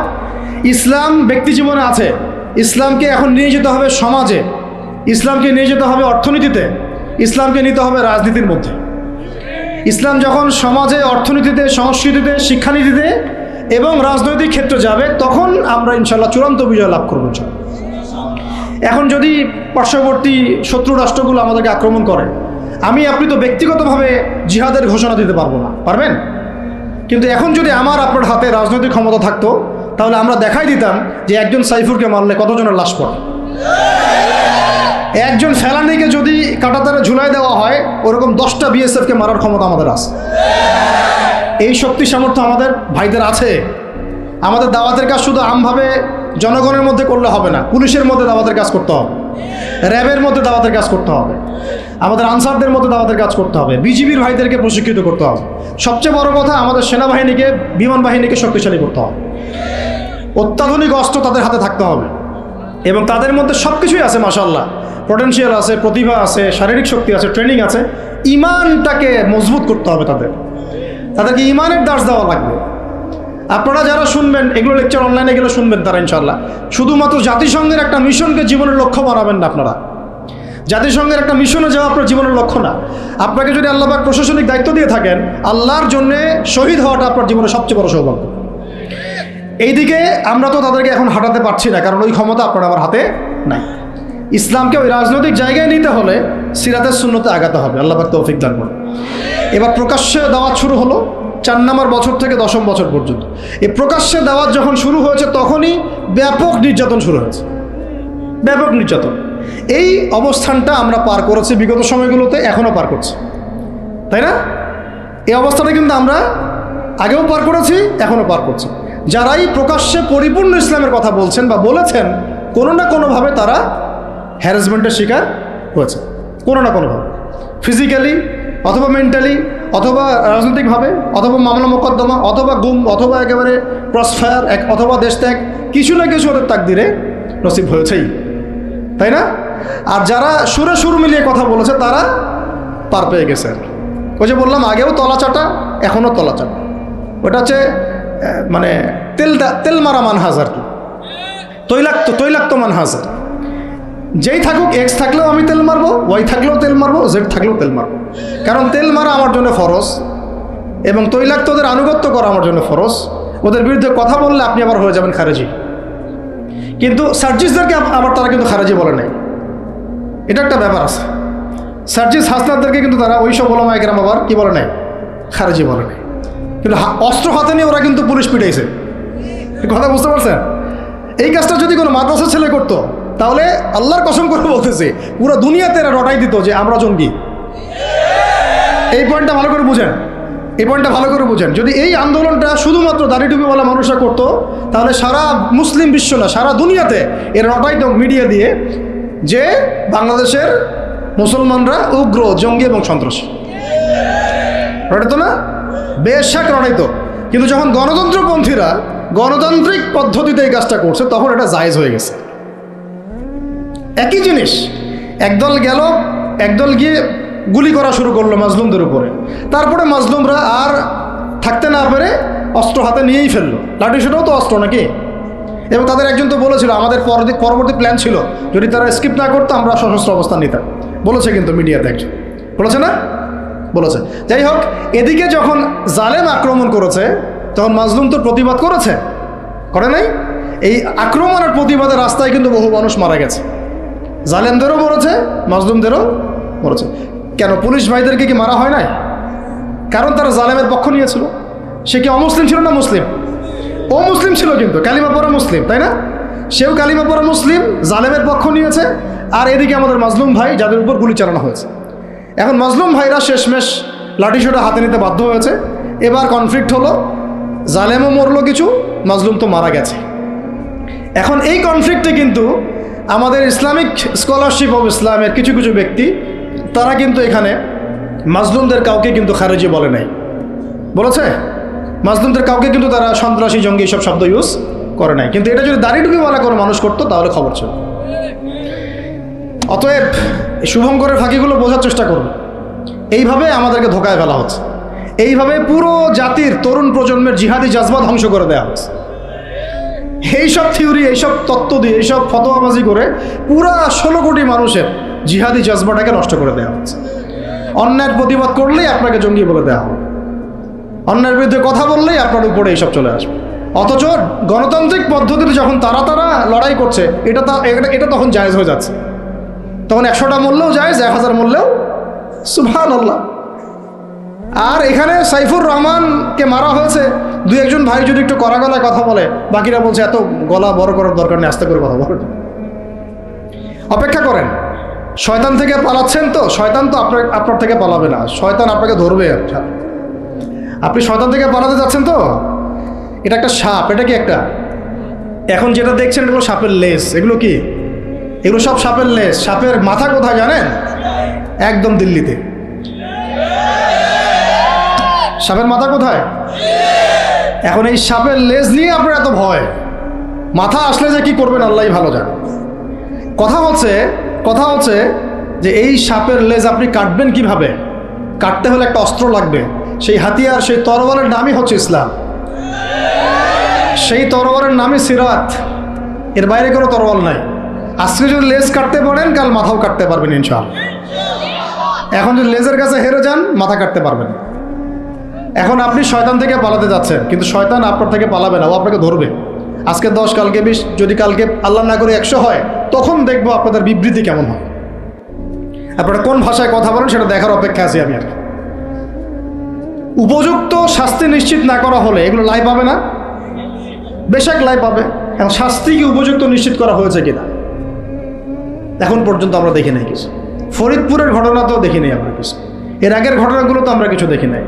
অতএব আমরা এই জায়গায় অনেক বেশি কনসিয়াস যে আপনারা আগে 1 নৌকায় পা রেখেছিলেন, এখন আবার 2 নৌকায় পা রাখলেন কিনা। আগে তো পা রেখেছিলেন শুধুমাত্র এক নৌকায়, ভারতীয় নৌকায় আর কি। আর এখন পা রাখতেছেন ভারতীয় নৌকায়, পাশাপাশি আমেরিকান নৌকায়। 2 নৌকায় 2 পা রাখতেছেন। যখন 2 নৌকায় 2 পা থাকবে, তখন কিন্তু ডোবা আরও বেশি সহজ হয়ে যাবে। এটাও মাথায় রাখেন, তখন কিন্তু পা রাখারও জায়গা পাবেন না। এই জিনিসগুলো আমাদের ভালো করে বোঝা দরকার। আল্লাহ পাক আমাদেরকে বোঝার তৌফিক দান করুন। আমাদের কাছে কোরআন আছে ভাই, দ্বীন ইসলাম আছে, নবীর সুন্নত আছে, আমাদের কোথাও যাওয়ার দরকার নাই। এই সহজ কথাটা আমরা বোঝাতে পারতেছি না। সহজ কথা, আমাদের কাছে কোরআন আছে, হাদিস আছে, রাসূলের সিরাত আছে, সুন্নত আছে, বরেণ্য উলামায়ে কেরাম আছেন, দেশে 16 কোটি মুসলিম তাওহীদি জনতা আছে। কোথাও যাওয়ার দরকার নেই। আমরা আমাদের দেশের ভাগ্য ইনশাল্লাহ গড়ে নিতে পারবো ইনশাআল্লাহ। আর কারো দালালি করার কোনো দরকার নেই আমাদের। দুঃখজনক হচ্ছে এত কিছুর পরেও, আল্লাহর কসম, এত কিছুর পরেও এখন পর্যন্ত আমাদের দেশটা ভারতীয় দালাল মুক্ত হইতে পারলো না। প্রত্যেকটা ডিপার্টমেন্টে এখন ওদের দালাল বসেই আছে। ভাই একটা নামাজ পড়বেন আপনি, তো নামাজ পড়ার জন্য জায়গাটা পাক লাগবে না, কাপড়টা পাক লাগবে না? নাপাক কাপড়ে নামাজ হবে? নাপাক জায়গায় নামাজ হবে? একটা প্লেট নিয়েছেন, খাবার খাবেন, বিরিয়ানি খাবেন, তো বিরিয়ানি খাওয়ার আগে প্লেটটা পরিষ্কার করবেন না? প্লেট যদি পরিষ্কার না হয়, সেখানে বিরিয়ানি খাওয়া যাবে? দেশটা তো পরিষ্কার হচ্ছে না। আগে দেশটা পরিষ্কার করেন, তারপরে বিরিয়ানি খাওয়া যাবে ইনশাআল্লাহ। বরং এখন আমরা ওই ময়লাদের সাথে আপোষ করে চলার চেষ্টা করছি, আঘাত করার চেষ্টা করছি। আবার কেউ তো নিজের গিরগিটি রং পাল্টায় ভিতরে ঢুকে গেছে, টের পাওয়া যাচ্ছে না। আচ্ছা, এরকম আপনারা সবাই বুঝেন, এগুলো আমি খোলামেলা বলার প্রয়োজন নেই। মূল কথা হচ্ছে, একটা বিষয়কে পবিত্র না করে একটা জমি চাষ করব, আগে আমাকে ওই জমিটাকে সার দিতে হবে, কীটনাশক দিয়ে ওটাকে দূর করতে হবে। জমি পবিত্র না করলে এখানে পবিত্র বৃক্ষ রোপণ করা যাবে না। সিম্পল একটা কথা, আপনি বিরিয়ানি খান আর যাই খান, পাত্র পরিষ্কার করতে হবে। এই পাত্র এখনো পরিষ্কার হয় নাই। আল্লাহ পাক আমাদেরকে প্রত্যেকটা মহল থেকে এই বিজাতীয় দালালদেরকে দূর করার তৌফিক দান করেন। এই দেশের ভাগ্য আল্লাহ করবেন ইনশাআল্লাহ। যদি আমরা আমাদের সিরাতের উপর থাকি, রাসূলের সিরাতের উপর থাকি, কোরআন সুন্নাহর উপর থাকি এবং ঐক্যবদ্ধ থাকি, আমাদেরকে পরাজিত করতে পারার মতো কোনো জাতি না ইনশাআল্লাহ, পারবে না ইনশাআল্লাহ। এটা আমাদের কনফিডেন্স থেকে বলা না, এটা আমাদের পূর্ণ ইয়াকিন থেকে বলা। কিন্তু সমস্যা হচ্ছে আমরা ওই রাস্তায় হাঁটতেই পারতেছি না। আল্লাহ পাক আমাদেরকে সেই হিকমা এবং প্রজ্ঞা দান করেন। আমি আল্লাহ পাক উপযুক্ত নেতৃত্ব আমাদের সামনে নিয়ে আসেন আমি, এবং দোয়া করি আমরা যেন ইসলামপন্থী সরকার আল্লাহ পাক আমাদের সামনে নিয়ে আসেন, যাদেরকে সামনে রেখে আমরা এই পুরো দেশ জুড়ে ইসলামী শরিয়া প্রতিষ্ঠার মেহনত করতে পারি। আল্লাহ পাক সে তৌফিক দান করেন। তো শেষ কথাগুলো হচ্ছে এরকম যে এই 10 বছরে প্রচুর নির্যাতন হয়েছে, কিন্তু ইসলাম কিন্তু থেমে যায় নাই।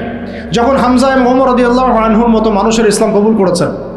আরেকটা কথা মনে রাখবেন, আমাদের নবীজি কিন্তু সাল্লাল্লাহু আলাইহি ওয়াসাল্লাম দুর্বল সাহাবীদেরকে হিজরত করতে বলেছিলেন। কোথায়? আবিসিনিয়াতে। কোথায়? আবিসিনিয়ায়। ওখানে একটা হিজরত হয়েছে। আমাদের নবীজি তায়েফে গিয়েছেন, তায়েফবাসী ইসলাম কবুল করে নাই, তিনি আবার ফিরে আসছেন। এই সময়টাতে ইয়াসরিব থেকে 6 জন যুবক আসছিলেন, তরুণদের কথা বলতে বলেছেন। এইখান থেকে আমি আলোচনা শেষ করে দিব। এখানে ইয়াসরিব থেকে 6 জন যুবক, তরুণ যুবক এসে ইসলামের গতিপথটাকে ঘুরিয়ে দিয়েছে। এটা তরুণরা একটু ভালো করে বুঝবেন। মক্কায় কত বছর ছিলাম আমরা? 13 বছর। কত বছর? 13 বছর। এই 13 বছরে কিন্তু আমাদের কোনো রাজনৈতিক ক্ষমতা ছিল না, ছিল কোনো রাজনৈতিক ক্ষমতা ছিল না, এমনকি কোনো সামাজিক ক্ষমতা আমাদের ছিল না। আমরা দাওয়াতের কাজ করছিলাম, তাবলীগের মেহনত করছিলাম, এবং তাজকিয়া অর্জন হচ্ছিল, কোরআন শেখানো হচ্ছিল, দারুল আরকামে দিনের মোজাকারা প্র্যাকটিস হচ্ছে। আমাদের কিন্তু কোনো রাজনৈতিক ভিত্তি মক্কায় নাই। এই কারণে মক্কাতে কিন্তু সশস্ত্র জিহাদেরও আয়াত নাজিল হয় না। হয়েছে? হয় না। মদিনায়, এখন মদিনা থেকে যখন 6 জন যুবক আসলেন, এই 6 জন যুবকের নেতার নাম আসাদ বিন জুরারাহ রাদিয়াল্লাহু আনহু। তো তিনি এসে যখন বায়াত করছেন নবীর কাছে, তিনি আগে থেকে জানতেন যে শেষ জামানায় একজন নবী আসবে। ওই 6 জন যুবক আগে থেকে জানতেন যে শেষ জামানায় একজন নবী আসবেন কুরাইশদের সবচেয়ে বড় গোত্র থেকে, এবং যার নাম হবে আহমেদ। কি নাম হবে? এটা তারা কোত্থেকে জানছেন? আগের তাওরাত ইনজিলে লেখা আছে, আগের তাওরাতে ইনজিলে লেখা আছে। এই জন্য আমরা বলি যে শেষ জামানার জ্ঞান অর্জন করাটা খুব জরুরি, না হলে আমরা কখন কি হচ্ছে এটা মোটটা বুঝতে পারবো না। এই পড়াশোনাগুলো আমাদের সিলেবাস থেকে আমরা উঠিয়ে দিয়েছি। আমি খুব দুঃখ পাই একটা জিনিস দেখলে, ইভেন মাদ্রাসার সিলেবাসে আর আপনাদের শিক্ষা সিস্টেমে তো নাই, জেনারেলদের মধ্যে তো নাই। এখানে তো বললাম 25 বছরের সিরাতই নাই। যাই হোক, আল্লাহ পাক যেন এমন শিক্ষানীতি আমাদেরকে প্রণয়ন করার তৌফিক দান করেন, যার মধ্য দিয়ে একজন ব্যক্তি উভয় শিক্ষা শিক্ষিত হবে ইনশাআল্লাহ। সম্ভব ইনশাআল্লাহ, এটা অসম্ভব কিছু না। আল্লাহ পাক আমাদেরকে তৌফিক দিলে আমরা করে দেখাবো ইনশাআল্লাহ। এগুলো আমরা চাপাবাজি করতেছি না, আমরা কোনো চাপাবাজ আলোচক না, এটা চাপাবাজি কোনো কথা না, আমরা করে দেখাতে পারবো ইনশাআল্লাহ। করে দেখানো আমাদের কাছে এটা ইনশাআল্লাহ 5 বছরের বিষয়। পুরা দেশের শিক্ষা সিস্টেম চেঞ্জ করে দাও, 5 বছরের বিষয়, কিচ্ছু দরকার নেই, ফ্রি অফ কস্ট। এরপরে আসেন, এই যে ইয়াসরিবের 6 জন যুবক, তারা যখন ইসলাম কবুল করে চলে গেল, তারা বসে থাকে নাই। যুবকরা এটা ভালো করে শুনে, তারা ইসলাম কবুল করার পরে কেউ বসে থাকে না, তারা দাওয়াতের কাজ করতে থাকলেন। মদিনায় গিয়ে, কোথায়? মক্কাও অমুসলিম রাষ্ট্র, মদিনাও কি তখন? তখন কিন্তু অমুসলিম রাষ্ট্র, তখন কিন্তু সবাই মদিনার ইসলাম কবুল করে নাই। আর আমরা বসে আছি বাংলাদেশে মুসলিম রাষ্ট্রে, তাও দাওয়াতের কাজ নাই। কথা বুঝতে পারছেন? তারা অমুসলিম রাষ্ট্রে নিজের জীবনের ঝুঁকি নিয়ে, তারা তো তখন সবাই কাফের, মুশরিক, তাই না, মূর্তি পূজারী, তাদের মধ্যে দাওয়াতের কাজ করেছে। যেমন ভারত একটা রাষ্ট্র, এটা একেবারে মূর্তি পূজারী রাষ্ট্র, তাই না, গরুর গোবর টোবর খেয়ে বেড়াচ্ছে। তো এইরকম রাষ্ট্রে তারা দাওয়াতের কাজ করেছেন, তাওহীদের কালিমা লা ইলাহা ইল্লাল্লাহর কথা বলেছে। আর আমাদের এই দেশে কথা বলতেই কলিজা কাঁপে। বিষয়টা বুঝতে পারেন, তারা সাহাবীদের সাথে আমাদের কত পার্থক্য, তাই না? তো তারা ওই মদিনায় এবার দাওয়াতের কাজ করতে থাকলেন, আর দাওয়াতের কাজ করতে করতে পরের বছর 12 জনকে ইসলাম কবুল করালেন। কতজন? এবার 12 জন মিলে আবার আসছেন পরের বছর আকাবার বায়াতে। এই 12 জনকে নবী সাল্লাল্লাহু আলাইহি ওয়াসাল্লাম বায়াত করালেন। বায়াত একটা কিন্তু গুরুত্বপূর্ণ বিষয় ইসলাম। আপনি মুখে মুখে একজনকে ভালোবাসেন, হ্যাঁ অমুক আলেমকে আমি খুব ভালোবাসি, অমুক ওস্তাদকে, অমুক শায়েখকে আমি খুব ভালোবাসি, কিন্তু আপনি তার হাতে বায়াতবদ্ধ না। এই ভালোবাসা একদিন থাকবে, একদিন নাও থাকতে পারে, ঠিক আছে? কিন্তু আপনি যখন কোনো মুহাক্কিক, কোনো আলেমের কাছে, কোনো বুজুর্গের কাছে, আল্লাহর ওলির কাছে বায়াতবদ্ধ থাকবেন, আপনার জীবনটা একটা গুছানো শৃঙ্খলার মধ্যে থাকবে। তার মাসোয়ারা ছাড়া আপনি ডানে বামে তখন উঠতে পারবেন। এটা জরুরি জিনিস ছিল, এটা আমরা স্কিপ করেছি। আর এটাকে অনেক কিছু কিছু কিছু ক্ষেত্রে কিছু ভণ্ড পীর নিয়ে নিয়েছে আর কি, তখন ওটা বিতর্কিত হয়ে গেছে। কিন্তু এটা কিন্তু একটা গুরুত্বপূর্ণ কাজ ছিল। যেমন আপনি কারো হাতে বায়াতবদ্ধ, তার মানে আপনি তাকে আপনার মুরব্বী মানেন। আপনার কি মানেন?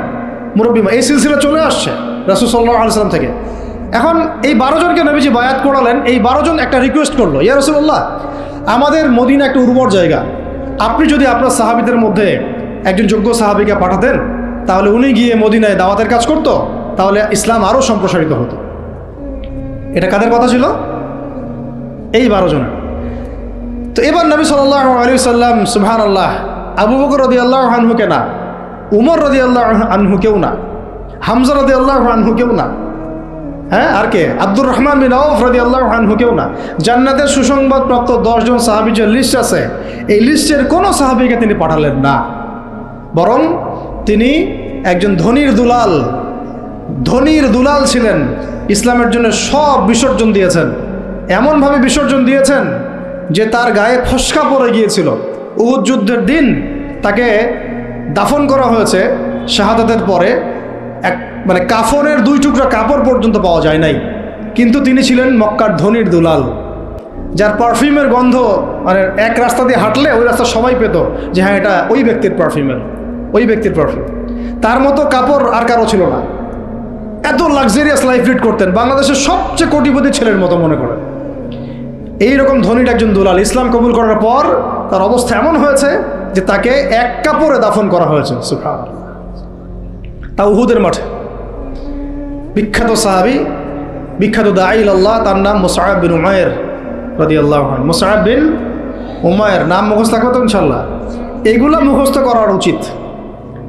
বাংলাদেশের মানুষ মানে কি বলবো, যে জয় বাংলা শব্দটা যতবার বলছে সাল্লাল্লাহু আলাইহি ওয়াসাল্লাম ততবার বলে নাই।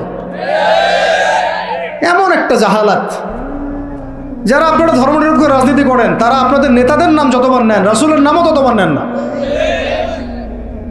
আবার আপনারা যারা ধর্মনিরপেক্ষ রাজনীতি করেন, আপনারা আপনাদের নেতার নাম যতবার নেন দিনে, আল্লাহ রসুলের নামও ততবার নেন না। তাহলে কিভাবে আপনাদের দ্বারা আমাদের কম সফল হবে? কিভাবে সফল হবে? কিভাবে জাতিকে আপনি সফলতার পথ দেখাবেন? মুসআব বিন উমাইর রাদিয়াল্লাহু আনহুকে নিয়ে আমাদের গল্প থাকা উচিত ছিল বইয়ের মধ্যে, হ্যাঁ, থাকা উচিত ছিল না? আলাদা কিতাব না হোক, অন্তত একটা চ্যাপ্টার থাকতে পারতো তাকে নিয়ে।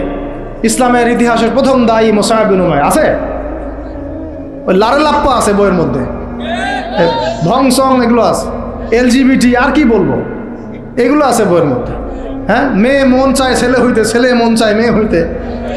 আরে মানে এগুলোকে কি বলবো, এগুলোকে কানে কপালে খালি পিটানো দরকার। হ্যাঁ সত্যি, আসলে জানেন মায়ের উপর কোনো ওষুধ নাই। আমার তো মন চায় এগুলোকে ঢুকাই আমরা আয়নাঘরে, আমাদের আয়নাঘরে ঢুকাই। এগুলো কি শিক্ষা? একটা ছেলের মন চায় মেয়ে হইতে, ওর মন চায় ছেলে হইতে, আর এইগুলা আমাদের ছেলে মেয়েদের পাঠ্যপুস্তকের মধ্যে ঢুকাই দিল। আর আমরা 90% মুসলিম, কিছুই বললাম না, অনলাইনে লেখালেখি করলাম, 2 একটা মানববন্ধন করলাম, খালাস, শেষ। তাহলে এখন যদি এই বিপ্লবের পরে পরিবর্তিত বাংলাদেশেও যদি আমাদেরকে এগুলোই দেখতে হয়, তাহলে তো বলবো যে জেলাও সেই কদু হইল। আর পরিবর্তিত বাংলাদেশের শিক্ষানীতির মতো যদি এগুলোই থাকে, তাহলে তো বলবো জেলাও সেই কদু হলো। কি পার্থক্য হলো? এগুলো পরিবর্তন করতে হবে। আল্লাহ পাক আমাদের ঊর্ধ্বতন কর্তৃপক্ষকে বোঝার তৌফিক দান করেন। আর যোগ্যদের কথা মূল্যায়ন আপনারা করবেন না, যোগ্যদের কথা মূল্যায়ন করবেন না। রামসাম যদুমধু নিয়ে বসাইছেন সব জায়গায়, কিছুই বোঝে না দেশের রাষ্ট্র অর্থনীতির শিক্ষার, বসে আছে দায়িত্বে। মানে এটা কলেজের ক্যান্টিন নাকি? কলেজের ক্যান্টিন সবাই বসে চা খাইতে বসছে, সেটা এরকম কি? ওলামায়ে কেরামদের মধ্যে মুহাক্কিক ওলামায়ে কেরামদের 2-3জনও নাই। কার সাথে মাশওয়ারা করতেছেন? পরামর্শ আলেমদের সাথে মাশওয়ারা নেই, মাঝে মাঝে ডাকে চা খাইতে, এই পর্যন্তই আর কি। এগুলো কি? তার মানে আপনারা ঘুরে ফিরে আগের সেই ওই সেকুলারিজমই প্রতিষ্ঠা করতে চাচ্ছেন, কিন্তু একটু নতুন আঙ্গিকে আর কি। আল্লাহর কসম করে বলতেছি, বাংলাদেশের তাওহীদি জনতা এবার এগুলো সহ্য করবে না ইনশাআল্লাহ। যদি ইসলামপন্থী আমাদের মুরব্বীরা, তুল্লাবরা, আমাদের ইসলামপন্থী জামাআগুলো যদি মাঠে থাকে, এই কাজ আপনারা করতে পারবেন না ইনশাআল্লাহ। কিচ্ছু লাগতো না যদি হেফাজতে ইসলাম তার যদি রাজনৈতিক দূরদর্শিতায় সবসময় মাঠে থাকতো, প্রত্যেকটা জায়গায় রাজনৈতিক ক্ষেত্রে হেফাজত ইসলামকে টক্কর দিয়ে কেউ বাংলাদেশের শাসন ক্ষমতায় যেতে পারত না। এখন আমাদের মুরব্বীরা এগুলো নিয়ে ফিকির করবেন ইনশাআল্লাহ, আমরা আশা করি আর কি। কোনো দিকে চিন্তা করার দরকার নাই, জীবন দেওয়ার জন্য হাজার হাজার লক্ষ লক্ষ তুল্লাব রেডি আছে ইনশাআল্লাহ, লাখ লাখ তুল্লাব রেডি আছে। আপনারা মাঠে যান, মাঠে থাকেন, রাজনীতি করেন, ওয়াজ মাহফিলের প্যান্ডেল বাদ দিয়ে আপনারা এবার রাজনীতির মঞ্চে যান ইনশাআল্লাহ। কারণ আমাদেরকে ইসলামকে রাষ্ট্র ক্ষমতায় নিতে হবেই যদি আমরা অস্তিত্ব টিকে রাখতে চাই। না হলে যদি ওই যে চট করে যারা ঢুকে পড়তে চায় তাদের যদি কেউ কখনো ঢুকে পড়ছে তাহলে আমাদের কল্যাণ থাকবে না, কিছুই থাকবে না, না থাকবে গাছ, না থাকবে কোনো ফল। এই জিনিসটা আমাদের বোঝা উচিত। আল্লাহ পাক আমাদেরকে বোঝার তৌফিক দান করেন। তো এখান থেকে শেষ হয়ে যাবে ইনশাআল্লাহ, একটু ধৈর্য ধরেন। এই যে 12 জন যুবকের কথা বললাম, তার সাথে দায়ী সাহাবীকে পাঠানো হলো, তার নাম কি? এবার শুনেন, এই সাহাবী রাদিয়াল্লাহু আনহু 1 বছরের মধ্যে, কত বছর? 1 বছর দাওয়াতি কাজ করে তিনি পুরা মদিনার 75টা ফ্যামিলিকে ইসলাম কবুল করেছে। কতটা? এবার তার পরের বছর এই 75টা ফ্যামিলি আল্লাহর নবীর কাছে এসেছে সাল্লাল্লাহু আলাইহি ওয়াসাল্লাম। ইয়া রাসূলুল্লাহ, আমরা ইসলাম কবুল করতে চাই। আমরা জানি মক্কাতে আপনি নির্যাতিত, আপনার সাহাবীরা নিপীড়িত, আপনি আপনার সাহাবীদেরকে নিয়ে আমাদের মদিনা চলে আসুন। নবীজি সাল্লাল্লাহু আলাইহি ওয়াসাল্লাম বায়াত করালেন কয়েকটা বিষয়ের।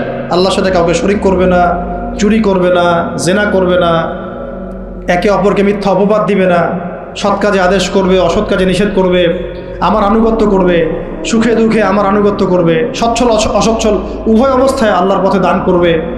ঠিক আছে, আমি যদি মদিনায় যাই বা যখন যাব তখন আমাকে আর আমার সাহাবীদেরকে এমনভাবে তোমরা প্রোটেক্ট করবা যেভাবে তোমরা তোমাদের স্ত্রী সন্তানকে করো। তোমরা কি রাজি আছো? একজন সাহাবী বলছেন যে ইয়া রাসূলুল্লাহ ফামা লানা ইযা ফাআলনা যালিক, আমরা যদি এটা করি তাহলে কি পাবো? নবীজি বলছেন আল জান্নাহ, জান্নাত পাবে।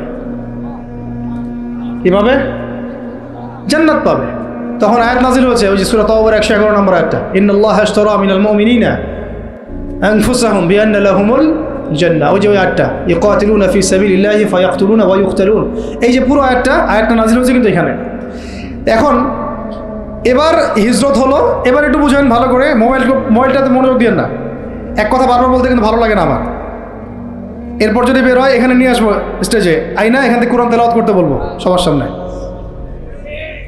কথা বুঝতে পারছেন? এবার তারা যখন গেল, মানে সাহাবীরা, যে আপনি আমার আলোচনা কিন্তু মনোযোগটা নষ্ট করে ফেলছেন এই কাজটা। আউযু বিল্লাহি মিনাশ শাইতানির রাজিম। এবার এই যে 75টা ফ্যামিলি এখন চলে গেল মদিনায়। কোথায়? এই জায়গাটা বুঝেন, এই জায়গাটা আমরা এখন আসতে পারি নাই। বাঙালি জাতিকে এখন এই জায়গায় যাইতে হবে। পুরো নেশনটাকে এখন কোথায় যেতে হবে? এই মদিনা রাষ্ট্রে যেতে হবে। আমরা এখনো মদিনা রাষ্ট্রে যেতে পারি নাই। এবার আমরা 75টা ফ্যামিলি চলে গেলাম মদিনায়। মক্কায় আমাদের কেউ নাই, গুটি কয়েক মানুষ আছেন যারা যেতে পারে নাই, মাযুর। বেশিরভাগ চলে গেছেন কোথায়? মদিনায়। আর কিছু আছেন আবিসিনিয়ায়, কিছু আছেন কোথায়? আবিসিনিয়ায়, কিছু আছেন মদিনায়। এই হলো মদিনায় হিজরত। হিজরত করার পরে মসজিদ নির্মাণ করা হয়েছে। কি নির্মাণ করা হয়েছে? মসজিদ। মসজিদটা একটা পার্লামেন্টের মতো ছিল, শুধু নামাজ রোজার জায়গা না, একটা পার্লামেন্টের মতো, একটা সংসদের মতো। এখান থেকে ডিসিশন পলিসিগুলো মেকিং হতো। তারপরে আনসার যারা ছিলেন সেখানে সাহায্যকারী, তারা হলেন আনসার। আর যারা হিজরত করে গেলেন তারা হলেন মুহাজির। নবীজি আনসার আর মুহাজিরদের মধ্যে ভ্রাতৃত্বের বন্ধন স্থাপন করলেন। এই যে আমাদের দরকার এখন ঐক্যের প্ল্যাটফর্ম। কি দরকার? ঐক্যের প্ল্যাটফর্ম। সেখানে তারা ভূখণ্ড পেলেন, রাষ্ট্র ক্ষমতা পেলেন, ভ্রাতৃত্বের বন্ধন হলো। মুশরিকরা ছিল, তাদের সাথে মদিনা সনদ বা একটা চুক্তি হলো, এটা একটা কনস্টিটিউশন, সংবিধান হলো। এই জায়গায় আমরা এখনও যেতে পারি না। যেতে পারছি? আমাদের সেরকম আলাদা কোনো স্বতন্ত্র ইসলামিক কান্ট্রি নাই, আমাদের সেরকম ইসলামিক কোনো কনস্টিটিউশন নাই, ইসলামিক আমাদের মধ্যে ইভেন ভ্রাতৃত্বের বন্ধনও নাই। ওই রকম কোনো একজন আমির এবং একটা জামাআ আমাদের মধ্যে এখন নাই। এখন আমরা মদিনা রাষ্ট্র কায়েম করতে পারি নাই। মদিনা রাষ্ট্র কি সেকুলার রাষ্ট্র ছিল? ধর্মনিরপেক্ষ রাষ্ট্র ছিল কি? মদিনা রাষ্ট্র কি জাতীয়তাবাদের আদলে গড়ে উঠেছে বা কমিউনিজমের আদলে গড়ে উঠেছে? গণতন্ত্রের আদলে? মদিনা রাষ্ট্র গড়ে উঠেছে শরিয়ার আদলে, মানে কোরআন এবং সুন্নাহর বিধানের আলোকে। ওখানে কি অন্য ধর্মের মানুষরা ছিল না? ছিল। তাদের সাথে কোনো কনফ্লিক্ট হয়েছে? তাদের অধিকার খর্ব করা হয়েছে? হ্যাঁ, তাদের সাথে জুলুম হয়েছে? না, বরং তাদের সাথে আমরা হৃদ্যতা মহব্বতের সম্পর্ক রেখে চলেছি যতক্ষণ পর্যন্ত না তারা কোনো ফল্ট করেছে। যেমন বনু কোরাইজা ফল্ট করেছে, ওর সাথে যুদ্ধ হয়েছে, বের করে দিয়েছে। বনু নাজির ফল্ট করেছে, ওকে বের করে দেওয়া হয়েছে। বনু কাইনুকা ফল্ট করেছে, ওকে বের করে দেওয়া হয়েছে। যখন যে চুক্তি ভঙ্গ করেছে তখন তার সাথে আমরা আক্রমণাত্মক আচরণ করেছি, শাস্তিমূলক। কিন্তু যতক্ষণ পর্যন্ত ওরা চুক্তি ভঙ্গ করে নাই, আমরা সবাই মিলে একটা ঐক্য সংহতি রক্ষা করেই চলেছি। আমরা কি এখন ওইরকম কোনো রাষ্ট্র পেয়েছি? এখন আমাদের সামনে এইরকম একটা মদিনা রাষ্ট্র গড়ার ফিকির করতে হবে। এই জায়গায় যদি ইসলামকে আমরা নিতে না পারি বাংলার জমিনে, তাহলে না হবে মদিনা, আর না হবে সেখান থেকে কোনো মক্কা বিজয়। মক্কা বিজয় কি আগে হয়েছে? না, আগে মদিনা রাষ্ট্র কায়েম হয়েছে। তো মদিনা রাষ্ট্র কায়েম করার আগেই আমাদের অনেক আমির সাহেব তারা আবার গণক্ষমা ঘোষণা করছেন। মন খারাপ করেন আপনারা আবার? হ্যাঁ, আমাদের অনেক আমির কি করছেন? গণক্ষমা ঘোষণা করছেন। আপনি তো মক্কা বিজয় করেন না এখন যে গণক্ষমা ঘোষণা করবেন। কেন গণক্ষমা ঘোষণা করবেন? কোন অধিকারে, কোন রাইটসে? তারা তো জুলুমের উপর জুলুম করেছে, জুলুমের উপর জুলুম, হত্যার উপর হত্যা, গুমের উপর গুম, খুনের উপর খুন, ক্রসফায়ারের উপর ক্রসফায়ার। আপনি কে গণক্ষমা করার? এটা তো জনগণ করবে। আপনাকে তো একা অথরিটি দেওয়া হয় নাই। আর আপনি তো মদিনা রাষ্ট্রের আমিরও নন, আর মক্কা বিজয়ের আমিরও নন। এই যে অতিরিক্ত ডিপ্লোমেসি অ্যাপ্লাই করতে যান আপনারা, গণতান্ত্রিক রাজনীতি যারা করতে যান, আপনারা সিরাতের সুন্নত থেকে হারায় যান। এ সিরাতের সুন্নত না। আমাদের এখন যাইতে হবে মদিনা রাষ্ট্রে। তো মদিনা রাষ্ট্র কি এটা আগে বুঝবেন। একটা নির্দিষ্ট রাষ্ট্র যেটা আমাদের আছে, মাশাআল্লাহ আছে। তো বাংলাদেশ যদি ধরি, আছে তো একটা রাষ্ট্র। লাগবে জনসংখ্যা আছে তো। লাগবে মুসলিম সংখ্যাগরিষ্ঠতা আছে তো। লাগবে মুসলিমদের মধ্যে ভ্রাতৃত্বের বন্ধন, এইটা হয়তো নাই। এটা আমাদের করতে হবে। যে ভ্রাতৃত্ব জায়গায় দুর্বলতা সেটা অচিরেই ঘুচিয়ে ফেলতে হবে। আল্লাহ পাক তৌফিক দান করে। লাগবে ইসলামিক সংবিধান, আছে? নাই। 50 বছর হয়েছে, তাহলে এখন সংবিধান সংস্কারের প্রশ্ন আসলে সবাইকে জবাব দিতে হবে, হ্যাঁ সংস্কার চাই, ইসলামিক সংবিধান চাই। ব্যাস খালাস। ওইটা না হলে তো আপনার রাষ্ট্র ইসলামিক হবে না। ওইটা না হলে কি রাষ্ট্র ইসলামিক হবে? আমাদের আবেগ, কেউ লিখে দিল উপরে বিসমিল্লাহির রহমানির রহিম, মানব রচিত সংবিধানের উপরে লিখে দিল বিসমিল্লাহির রহমানির রহিম। বাঙালি তো একদম আবেগে মাতোয়ারা। আরে বাপরে বাপ, আমাদের তো সংবিধানে বিসমিল্লাহ আছে। বিসমিল্লাহ বলে ভাই মদ খাইলে লাভটা কি? নিচে তো মদের লাইসেন্সের দেওয়ার কথাও আছে, নিচে তো ট্রান্সজেন্ডারও আছে, নিচে তো আরও অনেক কিছুই আছে, সমকামিতাও আসতেছে। তো বিসমিল্লাহ উপরে থাকলে আমার লাভ কি আর ক্ষতি কি? বিসমিল্লাহ উপরে থাকার পর যখন A to Z ইসলামিক থাকবে তখন বুঝবো হ্যাঁ এটা ইসলামিক কনস্টিটিউশন হয়েছে। আছে ওটা? নাই। তাহলে এটা করতে হবে। তারপরে দেখবেন একজন আমাদের প্রেসিডেন্ট লাগবে, মুসলিম প্রেসিডেন্ট, যিনি ওমর রাদিয়াল্লাহু আনহুর মতো ইনসাফ আদালত কায়েম করবেন ইনশাআল্লাহ। এবং আমরা আনসার ও মুহাজিরদের মধ্যে ভ্রাতৃত্বের বন্ধনে থাকবো, আপোষের মধ্যে কোনো কোন্দলে যাব, তাদের আনুগত্য করে চলবো ইনশাআল্লাহ। আছে এরকম কিছু হয়েছে? হয় নাই। এরপরে নবী সাল্লাল্লাহু আলাইহি ওয়াসাল্লাম সামরিক বাহিনী গঠন করেছেন, এটা আমাদের আছে মাশাআল্লাহ। খালি তাদেরকে ইমানি প্রশিক্ষণ দেওয়া দরকার। এরপরে নবী সাল্লাল্লাহু আলাইহি ওয়াসাল্লাম অর্থনৈতিক ভিত্তি শক্ত করেছেন। আমাদের দেশে অর্থনৈতিক ভিত্তি শক্ত করার সুযোগ নাই? অবশ্যই আছে, এবং আমরা এটা করতে পারবো ইনশাআল্লাহ। এরপরে নবী সাল্লাল্লাহু আলাইহি ওয়াসাল্লাম সীমান্ত সুরক্ষা করেছেন। সীমান্ত সুরক্ষার আমাদের বাহিনী নাই? করতে পারবো ইনশাআল্লাহ। এরপরে তিনি করেছেন অস্ত্রশস্ত্র তৈরি করেছেন দেশের মধ্যে, মদিনাতেই তৈরি করেছেন। বদর যুদ্ধ করতে যাওয়ার সময় কার অস্ত্র কোথায় পেয়েছেন? তারা কিনেছেন কারো কাছ থেকে? তৈরি করেছেন কোথায়? মদিনায়। তো আমরা আমাদের দেশে বিশ্বমানের অস্ত্র তৈরি করতে পারি না? করা হয়েছে বিগত 50 বছরে? হয় নাই। তারপরে সারিয়া অভিযান হয়েছে। প্রথমেই কিন্তু গাজওয়ায়ে বদর হয় নাই, প্রথমেই কিছু কিছু সারিয়া হয়েছে। টহল বাহিনী পাঠিয়েছেন নবী সাল্লাল্লাহু আলাইহি ওয়াসাল্লাম, দেখো ওইখানে কাফেলা আক্রমণ করো, ওইখানে কাফেলা আক্রমণ করো। এবার ইসলাম আর ডিফেন্সিভ চিন্তা করে নাই, বরং ইসলাম সেনাবাহিনী প্রেরণ করেছে বিভিন্ন জায়গায় যুদ্ধের জন্য। অনেকগুলো সারিয়া হয়েছে, প্রায় 8টা 10টা। তারপরে আবু সুফিয়ানের কাফেলাকে আক্রমণকে কেন্দ্র করে বদরের যুদ্ধ হয়েছে। যুদ্ধের ঘোষণা কে দিয়েছে? নবী সাল্লাল্লাহু আলাইহি ওয়াসাল্লাম নিজে দিয়েছেন। সাহাবীরা যুদ্ধ করেছেন। রাষ্ট্রপ্রধান কি সিংহাসনে বসে বসে খালি আদেশ করেছিলেন, না নিজেও মাঠে উপস্থিত ছিলেন? আদৌ দেখেছেন এমন কাউকে আমাদের প্রেক্ষাপটে? বরং এখনকার রাষ্ট্রপ্রধানরা নেতাকর্মীদেরকে লেলিয়ে দেয়, অবস্থা খারাপ দেখলে নিজে হেলিকপ্টারে পালিয়ে যায়। নবী সাল্লাল্লাহু আলাইহি ওয়াসাল্লাম নিজে যুদ্ধের মাঠে গিয়ে যুদ্ধ করেছে, এটা ছিল তার সুন্নাহ। একটা দুইটা, মিনিমাম কয়টা বলেন দেখি? 50-এর বেশি যুদ্ধ তিনি নিজে সশস্ত্র ভূমিকা দিয়ে করেছেন। বাকি তো তিনি পাঠিয়েছেন মাশাআল্লাহ সাহাবীদেরকে, ইন টোটাল প্রায় 80-85-এর মতো সারিয়া হয়ে গেছে। যাই হোক, এই মদিনা রাষ্ট্রর আদলে আমরা কিন্তু কোনো রাষ্ট্র এখনো করতে পারি নাই। মদিনা রাষ্ট্র গড়ার পরে আস্তে আস্তে পররাষ্ট্রনীতি হয়েছে, বিভিন্ন গোত্রে গোত্রে দাওয়াত বাড়ানো হয়েছে। এরপরে আস্তে আস্তে মুসলিমদের রাষ্ট্রের আয়তন বাড়তে থাকছে, অর্থনীতি সমৃদ্ধ হতে রয়েছে। পাশাপাশি আমরা ওই হেরাক্লিয়াস, রোম সম্রাট হেরাক্লিয়াস, পারস্য, এইটা ওইটা পুরো বিশ্ব রাজনীতি তখন আমরা কাঁপায় ফেলছি। এক পর্যায়ে হুদাইবিয়ার সন্ধি হয়েছে, এই সন্ধির পরবর্তীতে তাবুক হয়েছে, মোতা হয়েছে, নবীর ইন্তেকাল পরে ইয়ারমুকও হয়েছে। এর মাঝখানে আপনার ওই চুক্তির যে দফাগুলো ছিল হুদাইবিয়ার, ওটা ভঙ্গ করার কারণে মক্কা আক্রমণ করা হয়েছে, মক্কা আমরা বিজয় করেছি। এটা সংক্ষেপে বললাম, ইনশাল্লাহ কোনো একদিন আরও বিস্তারিত কথা হবে। মূল কথা হচ্ছে এই যে মদিনা রাষ্ট্র থেকে মক্কা বিজয় এই পর্যন্ত কিন্তু অনেক ঘটনা ঘটেছে। আবার বুঝেন, মদিনা রাষ্ট্র থেকে মক্কা বিজয় এইটুকুর মধ্যে কিন্তু আরও অনেক ঘটনা ঘটেছে, আরও অনেকগুলো যুদ্ধ হয়েছে, জনসংখ্যা বেড়েছে, দেশের আয়তন বেড়েছে, পররাষ্ট্রনীতি অ্যাপ্লাই করা হয়েছে, হ্যাঁ, অর্থনীতি সমৃদ্ধ করা হয়েছে। তারপরে হুদাইবিয়ার কাছাকাছি ওমরা করতে আসার সময় তারা বাধা দিল, আমরা সন্ধিতে গেলাম, তাই না? 10 বছর কেউ কারোর সাথে যুদ্ধ করবো না, তোমার কেউ আসলে আমি ফিরাই দেবো, আমাদের মুসলিমদের কেউ গেলে ফিরাই দিবে না, ঠিক আছে? এরকম কিছু চুক্তি ছিল হুদাইবিয়ার মধ্যে।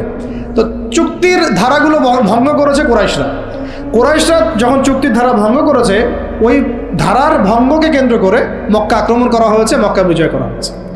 এরপরে মক্কা, মদিনা, তায়েফ, তাবুক সমস্ত এলাকায়, এই পুরো এলাকাটায়, এটাকে আমরা বলি জাজিরাতুল আরব। কি বলি? শুধু মক্কায় না, পুরো মক্কা, মদিনা, হেজাজ, নজদ, জাজিরাতুল আরব পুরা, ইভেন ইয়েমেনের সীমান্ত পর্যন্ত, বাহরাইনের সীমান্ত পর্যন্ত পুরা জায়গাটায় নবী সাল্লাল্লাহু আলাইহি ওয়াসাল্লাম জীবিত থাকা অবস্থায় কি হচ্ছে? ইসলাম শুধু কি ব্যক্তি জীবনে প্রতিষ্ঠা হয়েছে, রাজনৈতিকভাবে প্রতিষ্ঠা লাভ করেছে। এই হলো সিরাতের সুন্নতের দিন কায়েমের একটা চূড়ান্ত বাস্তবতা, যা আমাদের নবী আমাদেরকে দেখিয়ে গিয়েছেন সাল্লাল্লাহু আলাইহি ওয়াসাল্লাম। এখন কথা হচ্ছে যে মক্কা বিজয় তো অনেক দূরের কথা, ওটা তো অনেক পরের কথা। আমরা কি আমাদের রাষ্ট্রটাকে মদিনার আদলে সাজাতে পেরেছি কিনা? মদিনার আদলে রাষ্ট্রটাকে সাজাতে পেরেছি? এখন আগে সিরাতের আলোকে আমরা এই রাষ্ট্রটাকে মদিনা বানানোর চেষ্টা করি, আল্লাহ পাক তৌফিক দান। তারপরে যখন মদিনা হবে ইনশাআল্লাহ তাআলা, মদিনা হলে পরে দেখবেন এটাকে কেন্দ্র করে আমরা আশেপাশের যে কন্টিনেন্টগুলো আছে এইগুলো একদিন জয় করবো ইনশাআল্লাহ। ওরা মানচিত্র পরিবর্তন করতে যাচ্ছে, মানচিত্র পরিবর্তন হবে ইনশাআল্লাহ, তবে ওদের হাতে না, আমাদের হাতে হবে ইনশাআল্লাহ। এটা কিন্তু গাল গল্প না, হাদিসে অনেক ইঙ্গিত আছে, আমি হাদিসগুলো নিয়ে আজকে আলোচনা করতেছি না। হাদিসে এরকম অনেক ইঙ্গিতই আছে।